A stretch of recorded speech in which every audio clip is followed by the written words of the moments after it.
There's nothing to worry about. You're gonna be just fine. I'm your #1 fan. Highway to hell with a pew. That's the demons. Long way from home, stay too long, never leaving. Scheme plus the work, plus the weight. I feel dead inside. Nightmares and dreams are the same. Ain't it terrifying? Dirt that can come back alive. Like a zombie. Found up, and I'm like, oh. I mean, it's on me. Scheme plus the work, plus the weight. I feel dead inside. Nightmares and dreams are the same. Ain't it terrifying? Whoa. They say you reap what you sow. Fuck it, I take that pain, level up my dosage. Get these bitches a potion, sex positions look like model poses. And she know I stroke that water part. I'm in that water part like Moses. Yeah, light it up, that's gasolina. Microdosing with the streamer. She like, how you blending with the Vina? Yeah, it's been a drought. Took all the hope and fill it with doubt. Left all the real ones to figure it out. I'm still feeling the pain, I'm still dipping my routes. Highway to hell with a pew.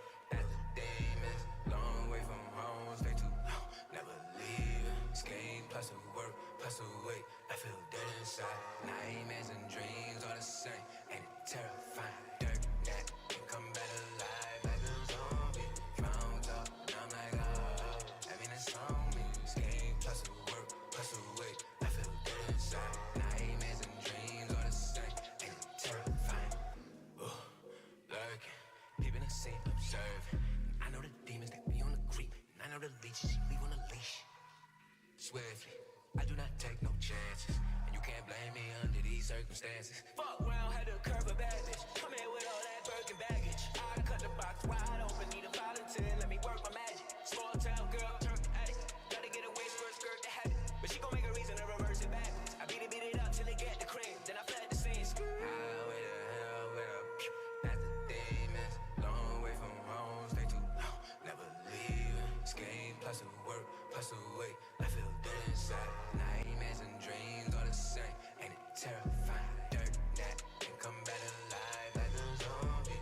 Found up, and I'm like, oh. I mean, it's on me. Scheme plus the work, plus the weight. I feel dead inside. Nightmares and dreams are the same. Ain't it terrifying?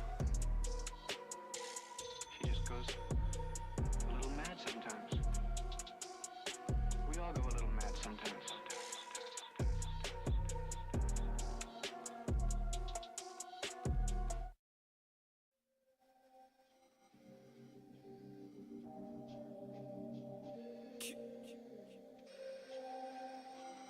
Big shit. Wanna know bullshit died. You know what I mean? Organic. 100 percentage. I stack it, pack up the sandwich. Yeah. Know the kids gotta eat. I get wifey what she need. While me and my team cover the streets. Yeah. Brody, tell me what you find. Brody whispering on your mind. Bro, I think I'm slowly dying. Stupid. Literally all of us are. Literally all of us fall. Why you think I wrote a spark? One thing that come to the light, always gonna come from the dark.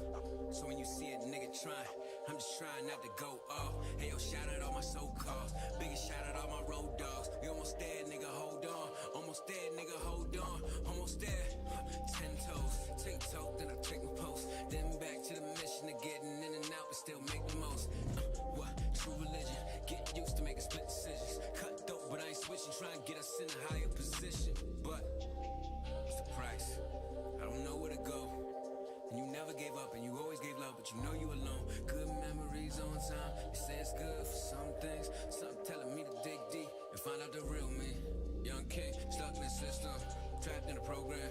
Once I get out, rockin' all gold, man. Look like I'm Gohan. Eyes wide open, can't ever close them. Blink, it's over with. It happened that fast. I tell them step back before I start spazzing on your ass. Curry with the shot, playing me close. I go hard in the paint, turning to LeBron James. Your girl playing D, strip me out my ball veins. Must be my cool. I'm the new Jordan, jump man to the bullshit. You can miss me with it. Fake people make me sick. They ask how I'm doing, not because they care, but only to make sure I'm not doing better than them. Like, yeah, I'm on the way though. You should really be afraid. I remember every single face, so the next time I'm throwing shade, no, I live in the dark. I've been in the dark. You asking, you still in the dark. My women is dark, my skin isn't dark. You get the picture. I'm that #1 nigga. Stop telling people that you with us. I told niggas to get up. If you wasn't there from the start, don't even start. Yo, you not like me, boy, don't be retarded. Had the city on lock, try to act like we didn't. Had to put it back together, but it's back to the business. Baltimore, baby. I done lived in the east side, west side, and in the county. What you know about me? And I can't forget bus trip after bus trip, back to Rosedale, back to Hempstead, back to something, up to something. I can't take New York out of me. It go wherever I go, dreaming from Monte Carlo to speeding in Mercy, Lago, screaming for mercy from Lotto, scheming, cause ain't no fucking way I let you play. Yeah. Why I gotta be this way? Why you can't hold the faith? What to believe, what to believe? Why I gotta be this way? What to believe, what to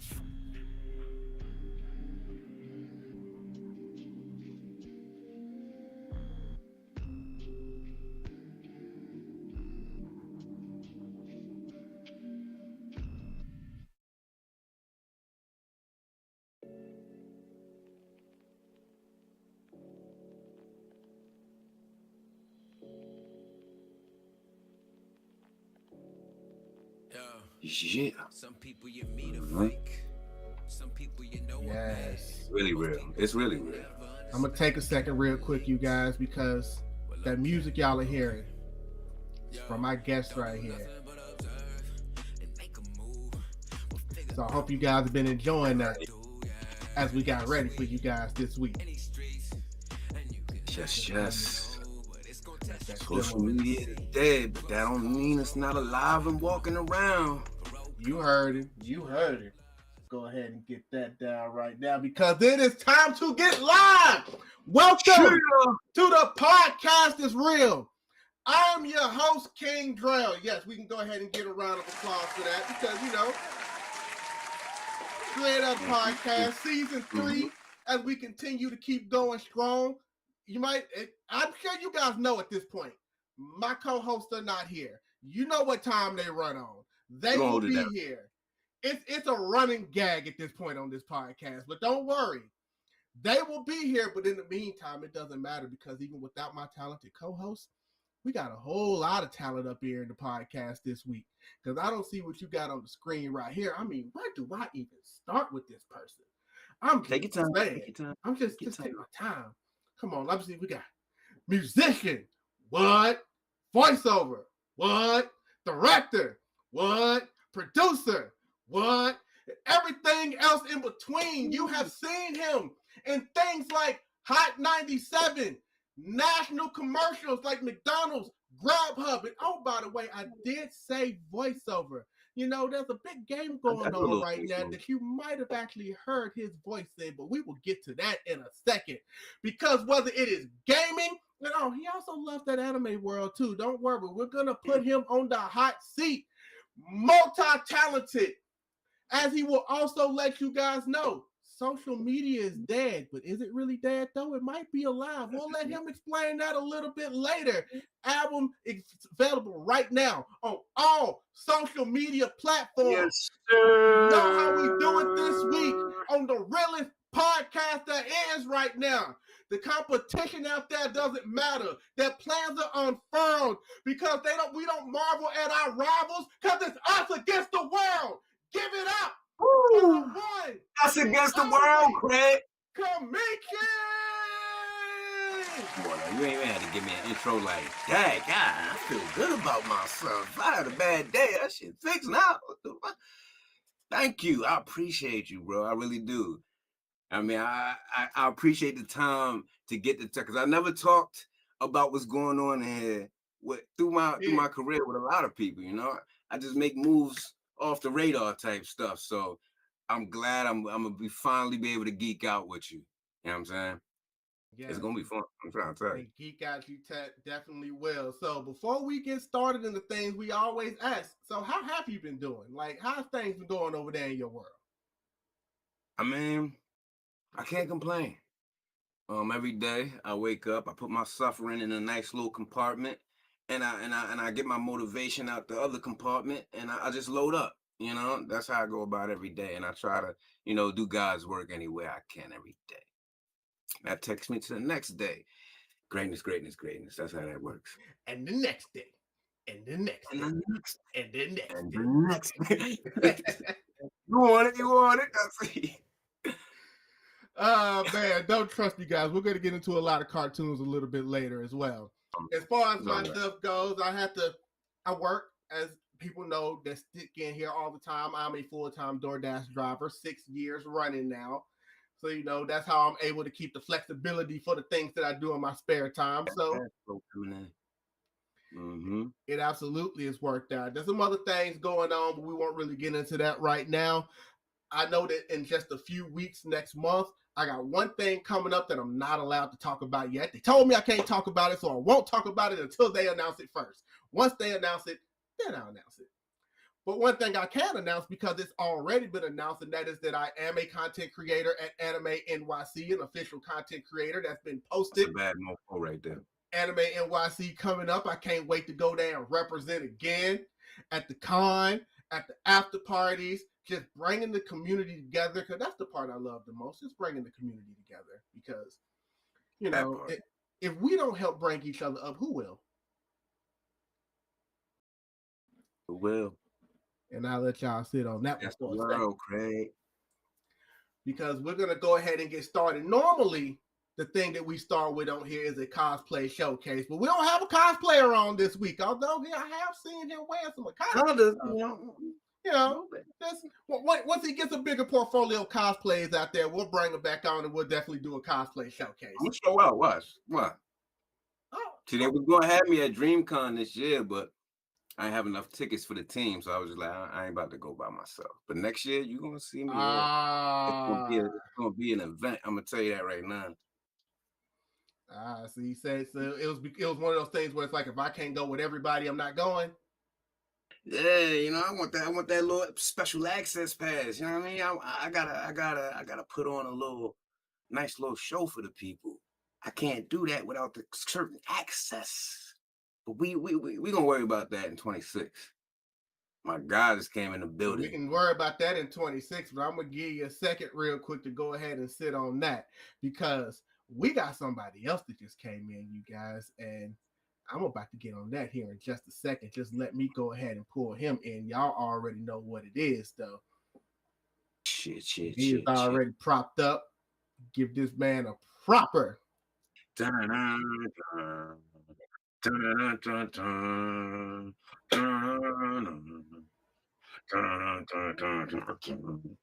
Ladies and gentlemen,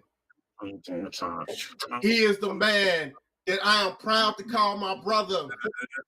He is the man that you will see on the dance floor with the dirty wine all day. And by the way, when he's on the dance floor with the dirty wine, he is never without his flag. I say never without his flag, because he's always gonna represent. This man, cosplayer, host, everything in between, but more importantly, overall good dude and king of New York. Ladies and gentlemen, Ysaguirre! And Sir Jeezy Avenue kid. Oh. We getting the pop bubbling, you know what I mean? We bubbling right now. Yeah, that's all we can do. So how you doing? We already did our introductions. How you doing, King? Man, I'm so glad to finally be home, and I can't wait to pull a throw out your cards moment. I ain't gonna hold you. Okay. Put me on the cards. Hold on. You can't just throw that. That was like some slick shit right there. Oh, listen, that is like Uno no mercy. I ain't never seen Uno no mercy. God, diabolicalness. We need that. We need all of that. They try and get shiesty. You want me to pick up all greens? I'm throwing out all my greens now. What we talking about? I like the analogy to that. You just keep it with him. I could switch this shit at any time. I could change the whole game any time. I mean, it's metaphors and everything. Don't let me start getting all artistic and shit. No, look, man, you're the guest. You get as artistic as you want. I'm telling you that right now. Yeah. Everybody get into it. Yes, because as I was just telling him, we're about to get to this part in here. Like I said, he says he's kind of a cosplayer, sort of, but he's not a cosplayer yet. I went to a couple of out of cons with my Kotsky outfit, Yeah, we're gonna talk a little bit about that later. Trust me, I got a whole topic dedicated to that. I got a lot I gotta say. And we just see his post too. He acting like he's slick, just posting that last minute. You know, I'm just, Yeah. Put the I family gotta let on the people game. know a little bit. You know, don't get But the nah. crowds messed up. But like I told him, you know, normally we do a cosplay showcase, but he doesn't have enough in his portfolio to showcase that, especially when he threw that up last minute. I probably would have had it in, you know, up here ready for everybody. But, you know, I worked today. I got to think I slide got in last about minute. three outfits on deck. That's all right. I didn't even say outfit. I got my Tanjiro joint right here. That's just a one piece. I got the Anakin joint, and then you already seen the Koski joint. So I'm working with 3. That's a good start. You know, I'm trying to get this special order for cloak though. Motherfuckers acting like they don't know how to make a cloak, but we gonna figure it out. We're gonna figure it out. That's a fact. Listen, that's a fact. 26. I'm trying to tell you. Well, speaking Maybe of Tanjiro, you know, he just had a birthday, so happy birthday, Tanjiro. Here within the past week, which is also what we call a segue, because since we're not doing the cosplay showcase, that means we're going straight to the week that was, when we talk about things that have happened in the past week, not just in nerd culture, but just in culture in general. So, King of New York, since you just slid in, is there anything interesting that you've seen or experienced in the past week? Let's see. This past week, oh my goodness, I'm not gonna hold you. Love Island has been a banger for a lot of people, and I'm not even gonna hold you. I was over here like, listen, I'm not really into this, but Shorty into this, so I'm gonna have to watch it. And once I started watching it, I was like, it's kind of toxic, and I thought it was toxic. I was falling into it. I ain't gonna lie. I even made a video. I had to. Yes, I was actually about to bring that up, but you brought it up yourself. So he made a Love Island video. Oh, word? I ain't see that. Hold up. Let me go on my journalist real quick. Listen, it was a perfect moment. It was one of those in the moment. I was like, yo, these people are described like they would be perfectly described as an anime character. Let me go ahead and compare them and see if the people agree with me. Hold on. Sure, but it was funny though. It was cool.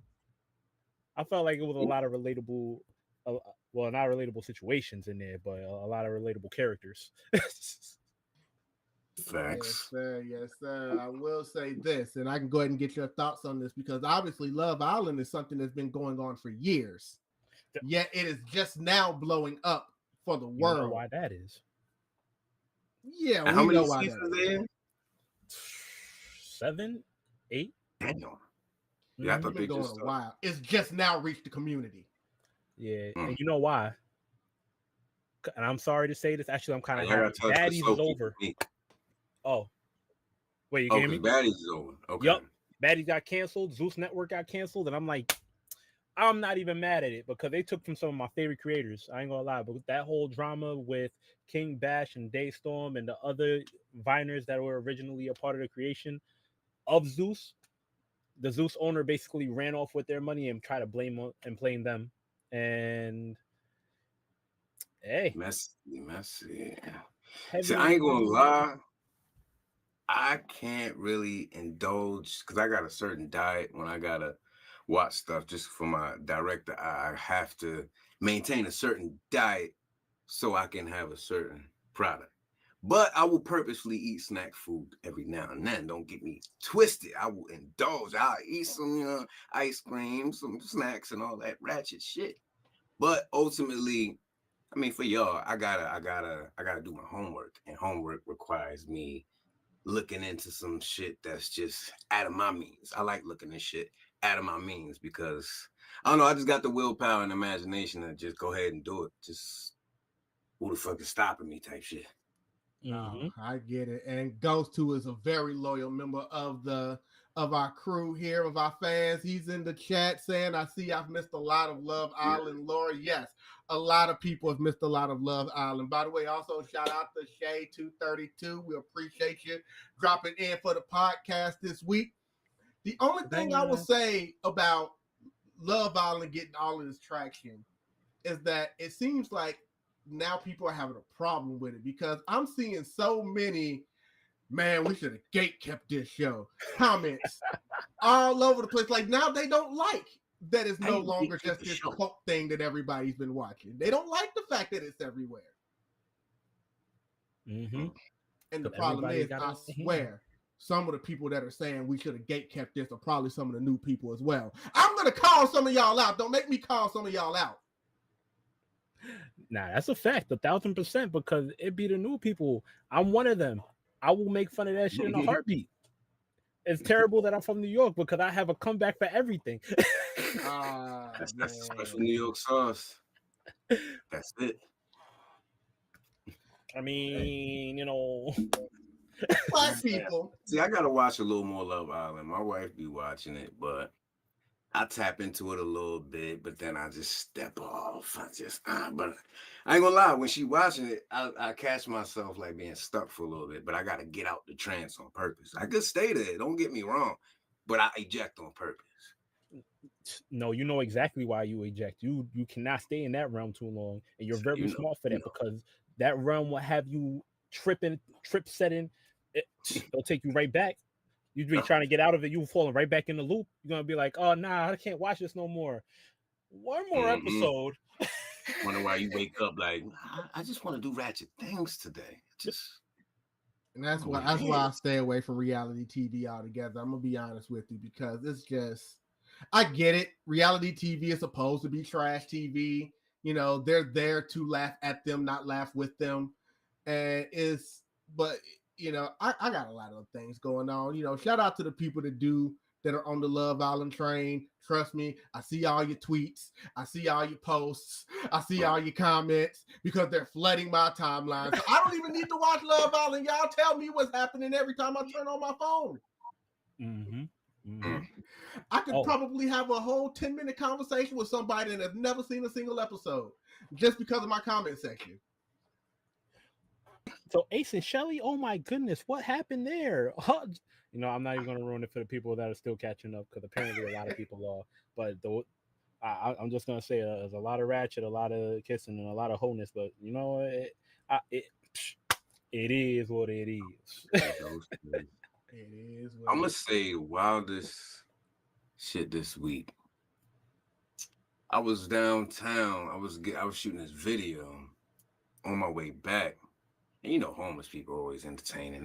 They should be the superstars of the world. I ain't gonna hold you because they show out, especially when the camera's out for some reason. So we had to stop. Like, dude got the sign to just say, "Help a nigga." That's all it said. Just help. No dots, no little smiles at the end. Just help a nigga. That wouldn't matter. But we living in the credit, time. So I ain't had no cash for him, poor guy. But yeah, you know how homeless people. He get to start talking. He like Black Power, nigga. He like, what's his name, Uncle Ruckus, or what's his name, off Boondock, the other one that be doing the karate.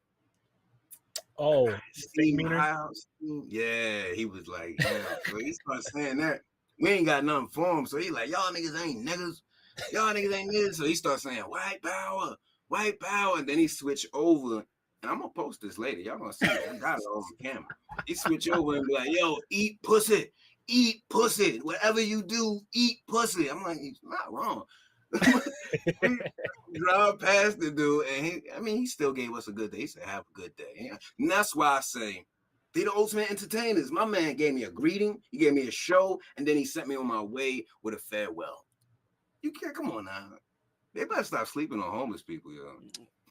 That's a fact. Right. Nah, but New York, though, that's just another level. I'm talking about Baltimore right now. New York, subway. That's a whole nother conversation. I don't even think we want to get into that, but I got a story for that, though. Listen, do it. Do it now. Look, this is the My man held the train up in the front of the train, just talking shit. Niggas like, move from the joint. He don't care about the third rail or nothing, just talking shit. Another homeless person, mind you. That's what I'm saying. Do some research on them. They'll shut any content off. But nah, he was on that. He probably was in front of the train for like 30 minutes. I ain't gonna hold you. It was entertaining as a motherfucker, but the takeaway is, yo, you want entertainment, you want reality TV, right there. Pull up to NYC. We got you. Don't matter if it's a Wednesday, a Thursday, a Friday, a Saturday. Shit, we even entertain on Sunday. You're gonna find something, or something's gonna find you.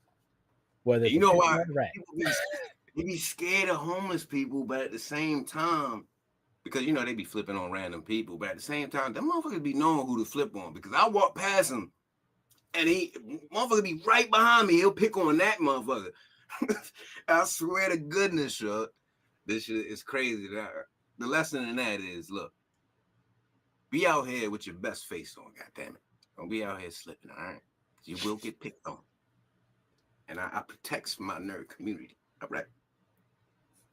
You will get picked on, and he protects his nerd community. Make sure y'all write that down, pocket it, save it, You. keep it out to the side. Now I ain't gonna hold you ever. Oh, go ahead. No, I'm just saying, for me, it's just work. There's not really a lot that goes on in the past week personally. So the only thing, other than like we talked about last week, there's a whole lot of new animes that are in their new seasons right now. So, you know, continuing to watch those. You know, my dress up darling, Don Thursdays. You know, Shield Hero. You know, Kaiju number 8's about to hit the corner on everybody. So, you know, all of that is still fantastic. But me, who grew up as a lifelong diehard wrestling fan, last week I actually had the SmackDown was in Nashville here. So the first time I went to a wrestling event live in years, and went up in a suite. So had a freaking amazing time. It's a big weekend for wrestling this past weekend with Saturday night's main event with Evolution, the all-female pay-per-view for anybody, or PLE as they like to call them now. So for anybody that loves female wrestling, that was the place to go. For anybody that loves looking at female wrestlers, that was also the place to go, because they got a lot of beautiful women in the WWE these days. Speaking of which, I want to send this congratulations to Naomi for winning the Women's World Championship at Evolution this past Sunday when she cashed in her Money in the Bank briefcase. So, yes, black is beautiful, especially when they're champion. Listen, I'm not going to front. It wasn't until last year that I started getting back into wrestling when I saw women, black women. Black women. Yeah, you hit different, yeah. Because you do remember we started off with the Trish's, Stratus, and the other, what's that other name? The backgrounders. And Alita, you can tell that was the one I them. was looking at. Yeah. Nigga know one name. I mean, what you do with that one name, nigga? What you knew that name a little too well. You don't know nobody else. Like, what happened? Booker T's wife, yeah. Charmel. Yeah. That's Booker T's wife? Oh, shit. Not Charmel. No, I was just saying. Oh, shit. By the way, shout out Pink Rose, shout out Tyrell for showing up in the chat right now for the podcast. It's real, but yes, and there was nothing wrong with Trish Stratus and stuff like that. She turned out to actually be a pretty fantastic wrestler. In fact, Trish wrestled this past Sunday. She still comes back and wrestles from time to time. And I could honestly say, even though she's about to hit 50, she's probably a better wrestler now than she was back then. So, you know, experience, it comes with it. She learned how to slap a hoe. Years would teach you how to slap a hoe. Nah, there's absolutely nothing wrong with that. But I'm glad that everybody, let's see, near inspiration. Hi, yes, welcome. Everybody's coming in right now. Kameechi, do you have the chat pulled up? I don't. Where is it? Oh, yeah, you should pull it up. You gotta pull up in a separate window. You gotta pull Yeah. up in a separate window and then put it up on YouTube. Yeah. You know, because a lot of them are here for you. I want you to be able to see the love. You're trying to wrap your mind around what somebody just said. Joint, make a new thing. All right, so I see the chat here. How you get it to a new page? Oh, hold up. Separate the window. Yeah, separate the windows. Yeah. Oh, there you go, the button right there. Yeah, that way you can have the podcast pulled up just as long as you keep it on mute. We don't need any echoes around it. Like that. And as you're pulling that up, we're going to go ahead and get to the part where, like I always call it, the self-glazing part of the podcast, which is for anybody here who has no idea who Kameechi may be. It is time for him to take the floor and let everybody know about himself, what he's all about, what he has going on. Speaking of which, Tyrell actually said this your cuz from Twitch the series. Blowing up my spot. I say that one time. But yes. So But yes, Kameechi, right now, the I'm geek just going guy. to set you up real quick. Who is Kameechi, sir? The floor is yours. Kameechi is, I would say, before I get to the ego part of things, a kind person that had to learn to stand on business and learn to be firm about his peace, because I don't play about that shit. Come on. But not other than that, I like to be a creative powerhouse, as in, if something needs to be done, I'm gonna, creatively think of a way to get it done, even if I don't have the means to do it. And that's how I learned to produce, to direct, all that stuff. I don't know, like I said earlier, it was always a question, and there was never nothing in an obstacle in the way of getting in between the answer to that question. So anytime I wanted to grow or get better, I would just indulge in the nature around me, and that's the family around me. That's my everyday. That's the strangers I meet. And it gives me something that, just trying to practice on a skill won't give you. Of course, practicing a skill is needed, but I think a lot of people sleep on the life aspect of things when it comes to getting better in a skill. That's why most of the time you got to pivot off, kind of like what I did with the voiceover. Because if I would have been doing music, I'd have technically been running into a wall, because that's what was happening. But once I pivoted to voiceover and then confirmed my confidence through, oh, damn, I just applied all these skills to this profession and it is blowing up. So it couldn't be me. It's the trickery of that industry. So that led me to being more of a business owner. Like, I got to hold this down myself before I even let anyone else in, with respect, because you shouldn't, unless they're the co-creators or something, you shouldn't give nobody a hot mess. It should be, well organized before you even take it there.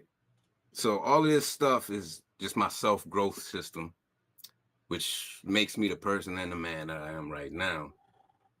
And one of the main things about me also is I'm a heavy gamer. I'm a heavy film anime watcher. Can't really say cartoons no more because they ain't really the same. But anime, anything that has a psychological message, I'm all in. Especially if it's action and psychological, forget about that shit. That's why we're going to talk about this later, but Berserk and Naruto, yeah. Action and psychological at its finest. But yeah, all in all, that would be who I am. Just person you see here who's not afraid to be himself, who's not afraid to go against the wave, not afraid to, keep going hard for a family member, keep going hard for a friend, just to keep doing it, no matter how much suffering is involved. That's me. That's beautiful. I can go ahead and say that right now. In fact, let's go ahead and give a round of applause. Round of applause is here in the chat. And another thing, I'm going to go ahead and pop up there on the screen because, like I said, I asked for you to send me some things, and I made sure that I display them for everybody right now. So for anybody, if you can expand your screens. Like, golly. That trailer he had with the Zeke talk and the accolades, I ain't never had nobody hook me up like that. I'm like, God damn, I need to do my trailers from now on. Shit, I appreciate you the fullest for that. Yo. That just showed how much you care about your project and myself. I'm a product of of that care. Yes. One thing I always say is this podcast is my baby. Like when I created it, my goal is to make this the best podcast for any nerd person in nerd culture, especially in our community, that can come and just vibe out, debate as well, but also vibe out and just know that it's a safe space to laugh, cry, have fun, all that stuff. And I do take this very seriously. I take promoting our guests very seriously because, first of all, if y'all don't look good, we don't look good. If I don't hype y'all up, what does that do for us? And we just legitimately want to see people win. So I'm always going to give everything I can for everybody. Ghost Dude. says, would you say that with the community you have grown, it is officially us against the world? Us against the world, Craig. Nah, that's love. I love that shit. Nah, we'll definitely have plenty of time for that a little bit later. But what we've had up on the screen right now, I'm kind of, you had sent me pretty much, you know, all your accolades in one picture, and I got it up on the screen for everybody. You know, they get a chance to kind of take a good look at that real quick. But guys, y'all see that there's just not much this man cannot do. I'm telling you. I be trying out here. I be trying to change the narration, you know. They be trying to stop me and stuff, yo. Y'all gotta help me out. So translation is, first off, I'm an artist. Y'all better hear me when I speak, because I do both. I sing and rap. What you talking about? My voiceover is excellent. You may have heard my voice and didn't even realize it was me, but don't worry, you will. You know what I mean? The music sync success. Come on now. It speaks for itself. If you read up and down, you know how to read ABC 1, 2, 3. That's it, baby. And then after that, welcome to the adventure. You feel me? Like there is nothing else. There is nothing better. I just want you to know that. And if there is, it's gonna be me right behind that curtain. So what we talking about? And you know what? I'm glad you went there. I need you to keep kill my joint. You just killed it. I'm gonna talk calm, and you just come right behind me and just like, look, this what this nigga mean. All right? He ain't gonna say it, but I'm gonna say it. All right? He like y'all too much. I'm sure. I'm gonna pull around. I'm gonna pull up on you. We gonna get that real quick.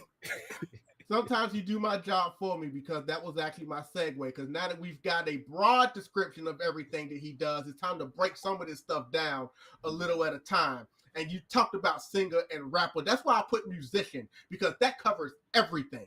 I didn't want to put him in a box. So up on the screen right now, we actually have the cover art for Social Media is Dead, which is out now on all the platforms that you like to listen to your music. It came out just a few days back. So this is perfect timing to come on. I don't know how many people have listened to it. If you've listened to it already, great. Let us know what you think. If you haven't listened to it, by all means, listen to it as soon as you get done with this podcast. But in the meantime, I'm going to give you the floor again, sir. Tell us about the project. Social Media is Dead. Undead, to be specific, because we all know how our mind goes when we're on it. You ever just been on it? You had something to do when you got on it, but it's the first thing you seen threw you the fuck off. It's just boom. Why is that much ass the first thing I'm seeing when I get on? I just want to send my homie a message. Now you got me. I'm in this little matrix of ass real quick, and they got a little whole slideshow of ass for you, just in case you missed it. Yo, it's just a little crazy. It's just a little crazy. And myself, starting from like, I never really been too attached to social media. Maybe when I was younger and I was just going like girl crazy and I was DMing my fucking fingers off. That's about it. But as far as other than that, I use it for business purposes. You know, the maturity definitely kicked in, because I mean, yeah, mass DMs don't get the job done. But the point is, social media is taken away from the nature of things. And I already told y'all how I like to learn through nature. So I'm kind of like forcing y'all to learn like me. Sorry. Just want you to get a little in touch with nature for a little bit. You can get back on it. Don't get me wrong, but you know, don't stay on it, because there's so much other stuff you can be, you know what I mean, getting with. It should be like a product to, you know, look what we doing. It should be a product to get to the next, you know, how we bonding right now. It should be a product for that. I wouldn't be able to bond with you without social media. That's what I love about it. But of course, that's going to get exaggerated, perverted, all that stuff. And that's where the detox comes in. And it's okay to detox. It's empowering, especially when you finish doing it. Like, hey, man, I don't need that shit. The hell? Now, empowering that is when you don't need something, but you can go ahead and just tap into it anytime you want. That's power. That's, if you ask me, that's power. But as far as the audio, that's just the basis of the whole society right now. Even cross country, it's a little. That's how much viral it is. It can touch somebody that's not even hit. That's how powerful it is. But the audio in the actual project, I wanted to make precise. For example, the first song that comes on is "What's Up." I'm kind of provoking you to like. I'm not. It might sound like I'm dissing you, but I'm just talking to you like a friend would, if you ever had that. Most friends just watch you crash out. So when you listen to that, I just want you to have a feeling of, yo, whatever you heard, whatever you think is going on, it's not that at all. And I had to tell my brother this the other day because he was like, man, it's mad chaotic out here, right? It's mad everything. I'm like, oh, let me tell you something. This was God talking to me. This is the first time I ever heard myself say this. It was like, good, don't take a day off. It's 365, 7 days a week. No reward. Don't ask for a reward. It just does it because that's its nature. Now, darkness, it got to clock in every day to fuck up that goodness. So how the fuck could that be more powerful than something that's just infinitely going on? How? Darkness got to bust its ass to make you believe that it's winning. Like, check this out. You know how you want something real bad, right? But what you need is it, right? It's crazy how you don't believe it until you went through it. It's almost like the devil whispering in your ear, that's not, no, that's uncomfortable. That's not, no, I'm trying to tell you, no. And you believe that shit because, hey, it must be, it is uncomfortable. I am anxious. You must be right. But if you actually find the strength, the faith, the willpower, all that good shit, to see that shit through, you will live to tell the story. And if you know, you know. If you don't know, you better fucking know real quick. Anyway, the next track, Z Talk. Now that's my jammy jam video. That I'm proud of that video. You know what I mean? I pulled out the stops, spent a little bag myself independently. But the thing about my videos, I like using the, you know what I mean, the most simplest, convenient means to get it done. Like, I don't like to go super extravagant. I just want you to feel something when you watch it. I don't care if I'm like don't have the most money or shit ain't looking as blinged out as you want it. Like, I want you to feel, even if you didn't come here to feel that, like, damn, why I feel this way after listening to that? Like, just leave like a little imprint on, if you thought it was supposed to go that way, I just want to make you think about it. You ain't got to change your mind, but just humor me and think about this shit. And I think Z Talk is that track because I purposefully make commercial tracks with a message. I call it commercial consciousness because I know how to make you dance. I know how to make you groove. I know how to fit every pocket in a song that most artists just need an engineer to find. But I do all that myself to the point where it's really my ear. When I hear stuff, it just won't let it rock if something's wrong. It just won't. And that's why you hear consistent sound through the whole thing, because my ear, I have a producer's ear, or like, dare say a Dr. Dre level, Pharrell level, but I'll be able to talk that shit when I get there. I ain't gonna talk it now, but just know I kind of, I throw that in there. But the thing is, I don't make beats. That's the thing. I'm a producer. Like I said, my ear is my best weapon. There's so many people I help out locally that if they didn't have that mix and that knowledge, it won't come out that way. And I'm happy to give that knowledge. I'm happy to, see someone using it. That's the type of shit that wholesome feeling that I look towards. Like, and a lot of people might be like, yo, why are you helping me? Like, what the fuck with this? But I know it's not in this world. People don't expect free help, but like I said, I try to do God's work on purpose. I do it because of what I've been through. So I'm like, yo, if I know ain't nobody else do it, I'm gonna go 10 times hard to do it. And I'm gonna just leave an imprint. And if I'm the only person to do it in this life, oh well, but if somebody pick it up, that's the most fulfilling thing to me, honestly. And this is what social media is about. What social media is dead about. Let me change that. It's because people think it's just so passive, but it's more important what you think. Like I said, I have a diet on what I consume visually and mentally. Even my conversations, it's going to go a certain way. People going to talk to me a certain way because I give that. And I think everybody can reach that. It's just like, yo, You don't need nobody to tell you what to do. You don't. You really don't. Faith and imagination is everything you ever need in this life. And then love is the reward that you get from those two. And I hope that this project, you know, breaks through to some people to let that feeling come in, because we all need it. That's what we need. Fuck all the other needs. I will say this. 22 Alley in the chat said that EP surprised me as a breath of fresh air. Great music. Thank you. Thank you. And yes, and for anybody that was here at the beginning of the podcast, right before we started, y'all have already heard a few of these tracks because I let about 2 songs run before we even got started. So if y'all like that, again, definitely go to Social Media is Dead. He talked about a couple of songs. There's still plenty more songs that you guys need to go on there and experience. And like I said, if you like it, play it, share it, play it again, several times. Let him know about it. I'm sure he would love to hear you guys' feedback. So, you know, let him know what's going on. Let him know you're rocking out. But yes, that music video, I saw some of that, but of course, you know that I might have kind of stole a little bit from it to make a promo video. But, you know, so I've seen that thing up.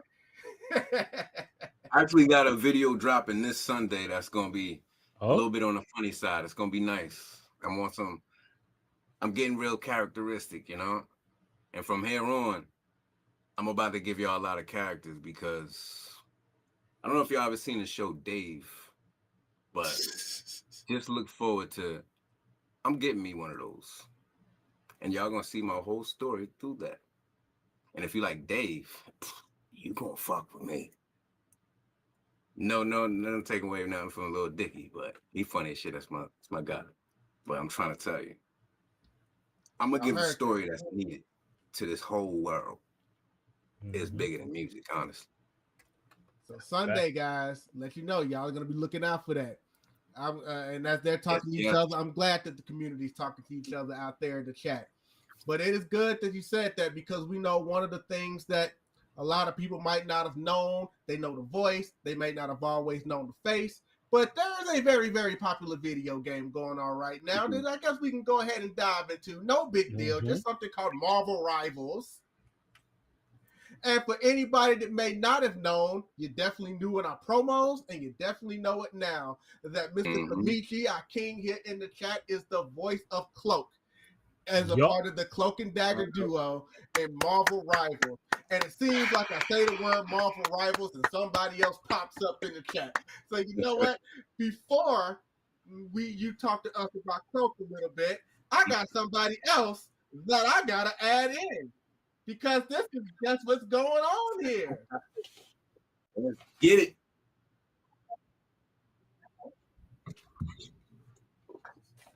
Yeah. Sit down with it. Come on, sit down with this vibe.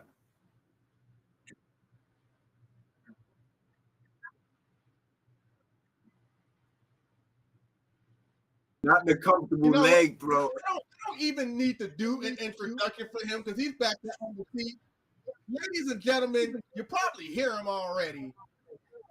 Co-host of the podcast, Mr. Vocals. Big energy. Big chief. Wait a minute, hold on. One more time, wait a minute, hold on. Let me get up. I just can't believe what I'm seeing in front of the face right now. Hold on, wait a minute. Talk to me, man. Talk to me, baby. Hold on. Goddamn, wait a minute. Dollar, I know you want to play. Hey, do me a favor. Go to your room. You feel me? Okay. Oh. Wait a minute. It ain't what I think it is. Wait a minute. It is who I think it is. Yeah. What it do? What up? Y'all already know what it is. You know what it is. It's time. It's time. No little play. Let's get it. We here. We are alive. We are active today. I just came out. You feel me? Somebody, hold on. Somebody's echoing. Who is it? It ain't me. It ain't me. I know that for a fact. Mic check 1 2. Probably me. I'm the only motherfucker without headphones. Hold up. I mean, you hadn't been echoing until he got here, but then again, nobody's as loud as him. So who knows? Hey, I'm in this. Man, feedback going talk back. Let me just see if it's better. I'm just saying. Did it go away? My I don't check- hear it now. I'll keep that monitored. Okay, cool. What's up, everybody? How you doing? I literally had a good. Hey, wait. Oh God, is that a Kirby on his head? Hey, yo, that's a big old Kirby. That's he, you know. Kirby. He's the star of the show. Oh my God, yo, I am excited. I can't believe it. Y'all know I have to represent, right? Because one, I have to wear all black. You feel me? And I heard the word Marvel Rivals. So you know your boy had to wear a rival of Marvels on the body. Right. You feel me? That's my favorite hero too. So we lit. You feel what I'm saying? You know, 50 minutes in, that's early for him. I'm just like, yo, I am honored to one, be here late. Two, Very used to this at this point. Two, yo, it is such a huge honor that you have taken the time out of your day to come to the podcast is real. And because I'm just saying this, I'm pretty sure he said this. He's glazing. I'm not that guy. I say this. I'm saying this. Everybody, this day for. He's gonna lift you. I'm gonna burn you. There's two differences. Okay. He's gonna give you all types of happy day sister act. I ain't on that. Okay, I'm not on that. I'm here all about balance. I'm here. What we talk about? Look, I'm here to spread some joy, but I'm here to cause some chaos because I'm a plus chaos person at the end of the day. All right. I like it. I like the pure energy, chaotic or light. If it's pure, it's right. Oh, wait a minute. Oh, Come on now. Come on now. Oh yeah. He's out there with he's with your Siri them. Oh Lord. Now you gotta be careful. Ghost, what's up in the chat? Tyrell P, what's poppin'? Pink Rose. Oh, Rose. How you doing, Miss Rose? Rose. 22 Alley. Whoop. God damn it. You know what I'm saying? Whoop. There it is. Lamar Thompson. Yo, my boy. You already know. Y'all know it is. We vibing, we rocking. I appreciate everybody who literally came out here rocking today. You guys are awesome. All 11 of you guys looking at us, especially me, who's coming here really late and live and shit like that. But we here. We're active. I'm super excited. What's up, Ghost? What's up, baby? What's up, baby? You know what it is. I'm waiting for get a noise complaint from my neighbors. And do I care? Nope. But it's all good. We here. All right. I done enough of loudness. Hey, Dollar, you get your shine. You look. I'm gonna let y'all have your moment now. I'm gonna sit here look like Morpheus while he sit here and talks about Marvel Rivals because that's one of the key words I heard and I said, whoop.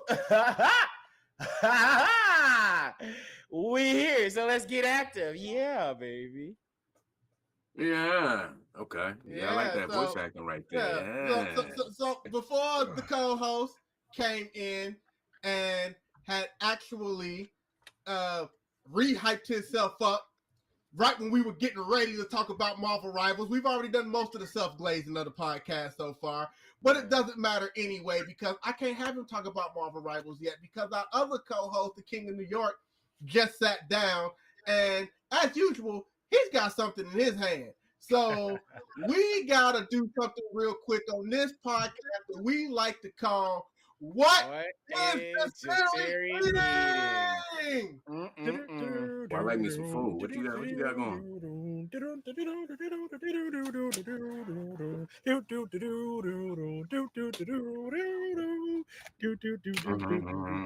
And today we have it's a very, very special meal today because you already know. Shout outs to our mother from another that gave birth in this food plate. All right, so right now at the top we have some delicately glazed oxtail.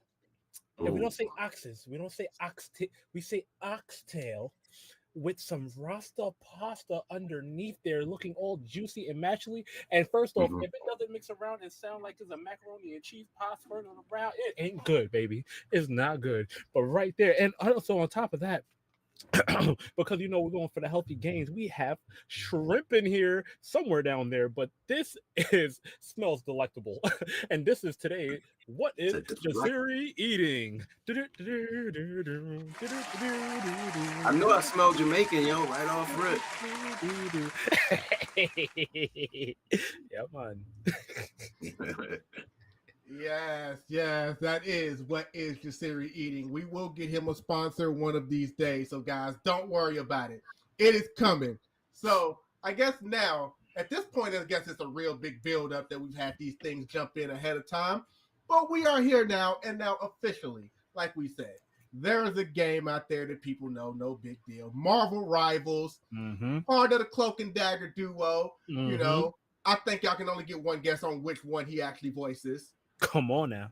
That would be the one and only Cloak. So it is us against the world. Can we get a soundbite? Can we get a soundbite? Can we get a soundbite? Let me see if I can do exactly like it. All right. Us against the world. Look. Okay. Can we get one day in the podcast is real? No, I gotta control my black in my voice sometimes. I can't let the full black out. You gotta control it. Cause get in here, y'all.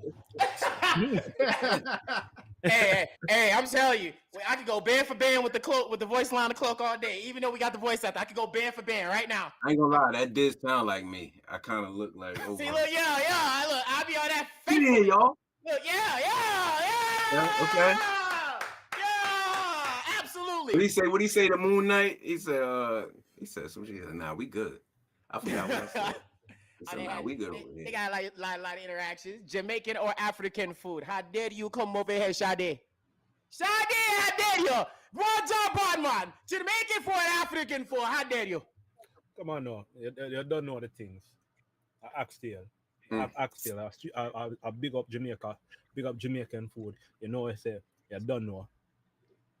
Look at and by the way, James slid through and said the EP is crazy, so I thought we'd go ahead and just throw that comment out there real quick. And make sure to download that, save that on all platforms. Please do. I gotta send merch to all y'all. 1, 2, 3, and everybody in this chat. Thanks. You know what? He can go back. Merch. So you heard that. Y'all heard that. Y'all make sure y'all hold him to that. But while y'all are holding him to that, please hit me up. By all means, go ahead and talk to us about getting the role as Cloak in Marvel Rivals. All right, so my agency sent me the audition, and at first when I first looked at it, I'm like, oh, homie look like me. Hold on, let me see if I'm gonna talk, and I'm gonna try to pull up the picture that I've seen in my audition, because I can now. I mean, it's out, no more, hush hush.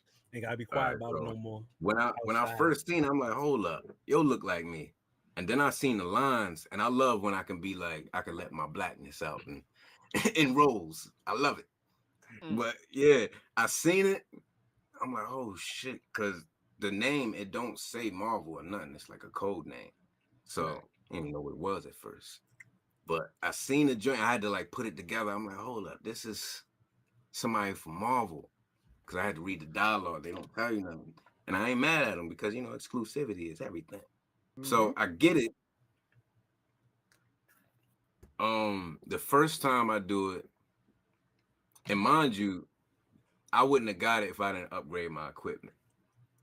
I had to put some stuff on layaway, pay some payments on it to get a certain mic that they said it was the minimum mic you had to get. So I had to pay that because I just believed that much. I mean, because I got a lot of other roles that I probably, say later that I didn't get. So I was like I do a lot of GTA audition, but we ain't gonna talk about that. I can't talk about that.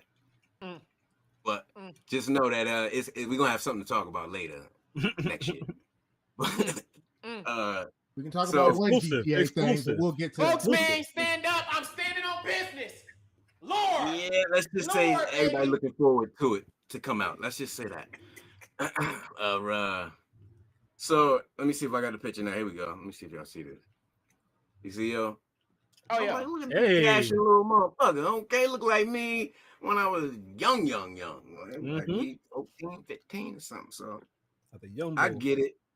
All right, let me go back. Let me see what they got going on here. So we got all this right here, and I can show y'all this because it's out again. Like you can't see shit now. You can't. But it's about, I would say, like 20 lines, 20 on, which is it's kind of fast when you're doing it. So I breezed through it because if you think about it too much, the more you think about it, the more it's gonna get. You know, when you anxious or giddy for something, everything start tightening up. So the more you do it, especially with voiceover, the more everything gonna tighten up. So you gotta just. I did my little exercises that clear that passageway, hot tea, all that. Yeah, you know. The T, the tip of the tongue, the tip of the teeth, the tip of the tongue. Red leather, yellow leather, good blood, bad blood. We're a bunch of theater kids, by the way. I get it. Oh no, I get it. Oh, I get it. I did it, and it was like 2 weeks that went by, and they like, yo, you on hold? I'm on hold for real? For not playing. And then 2 more days went by, and they're like, you booked for it, and it was crazy because in my bucket list I got Star Wars and I got Marvel. I already got the Marvel, but I didn't even expect to get it that quick. Honestly, I was ready to put in a lot more years, but lo and behold, like I said, I transferred those talents into this, and I was better than I thought. So I got it, and it was like a year later where, I mean, I had a session, but then it was like a whole year later, we had another session. Then I really did the whole gist of the lines. And mind you, this was like 3 months before it came out. So that let you know the voiceover shit is like dead last, honestly. They do the voiceovers last. So I had the opportunity. I only heard Xanthi's, and that's Dagger. Only heard one of her lines they played for me. I think it was the Us Against the World. They was like, this is who you going. So I heard her voice. I was like, okay, I can contrast that. I ain't gotta be too proper. I can, you know what I mean? I can add the right mix to it perfectly. And apparently it was. And I'm forever grateful for my agency, Rachel Strum, Bryce Skull, everybody that made that opportunity happen, because it's kind of unfathomable. So, like I said, I didn't expect to get anything like that right now. I was geared to put the work in. I'm not the type of person like, I want to make it tomorrow. Nah, nigga, I'm trying to put this work in. I'm trying to put it in. All right, okay. So yeah, that's how that happened. Mind you, I'm a bad motherfucker with Cloak and Dagger. You don't want to see me. You do not want to see me. I got what I like to call the gamer gene. That means I can put on any game and I'll be good at that shit. Only thing I don't play is sports games, because that's something I definitely would do in person. I play games to go to learn a whole nother world. I can learn the world of basketball here. So there's that. Not to take any away from the 2K players, but like I said, I gotta indulge certain things. I'm gearing to be a filmmaker, so I like story-rich games and everything. Like, let me see. I got my Mass Effect book right there. It's probably like arguably top 3 right there. Oh, we're gonna get into that. Yeah, I'm gonna save the gaming segment for that, because that's vast right there. I got some history to it. But did I cover that with the cloak? Yeah. Oh no, beside him causing war against everybody, he said he could pick up any game, and he could be good at almost any. And look here, I feel like that is like One Piece, and Nico Robin said, "I want to live," and then you just told Sniper King to burn the white flag. That's literally how I just felt right there. I just feel like you just burn a whole white flag, so you literally just cause a war against all gamers around the world by saying that line. You know what you just said there, right? Like, when we get on the stick, I'm gonna back it up. That's the thing. Oh my god! You heard him. He said load it up. That's what he said. Oh my god! He said. I'm getting like 23 kills, no less. Oh god! With a healer, bro. Come on now. What? Nah, but real shit, I feel like they made Cloak and Dagger like my exact play style, because the attacking and the healing, it's the two things I like to do in, you know what I mean, those action games. So to be able to, and I think the most cheating move they got is the R1 when they could just switch back and forth. That's the real nucleus of it, of that easy switch, because ain't nobody else got an R1 that you can just keep tapping. That's the sauce. I don't even like picking them. That's how much I go off with them. We gonna get a game, man. Watch. Okay, they got some questions for you in the chat, Kameechi. I ain't gonna hold you. I can't see shit in this chat. I got it up. Oh my God. Y'all gonna have to tell me the questions because I don't know what the fuck going on. Mr. Ghost trying to say, may I ask if you ever met? I don't even know how you this. Yo, uncles, what's the name? What's the name of that? I can't even say the name. I think he's talking about, you know, he is Cloak. Did you ever meet, you know, Miss Dagger? Me, I met Dagger, nah. But we had an interview together not too long ago, like last month. Oh. I could actually link you with her. Yeah, we gotta get her on the podcast. I'm telling you. Oh yeah, make the whole world. Hey, Summer. Hey, Summer. How about you sit at home and watch this for the side? You know what? Look, I'll tell you this. We can talk about that more backstage, but if you can help us make that happen, I ain't gonna turn that down. I can tell you that right now. Oh, for sure. I mean, yeah. I already told you good people, and what I do for good people is unmatched.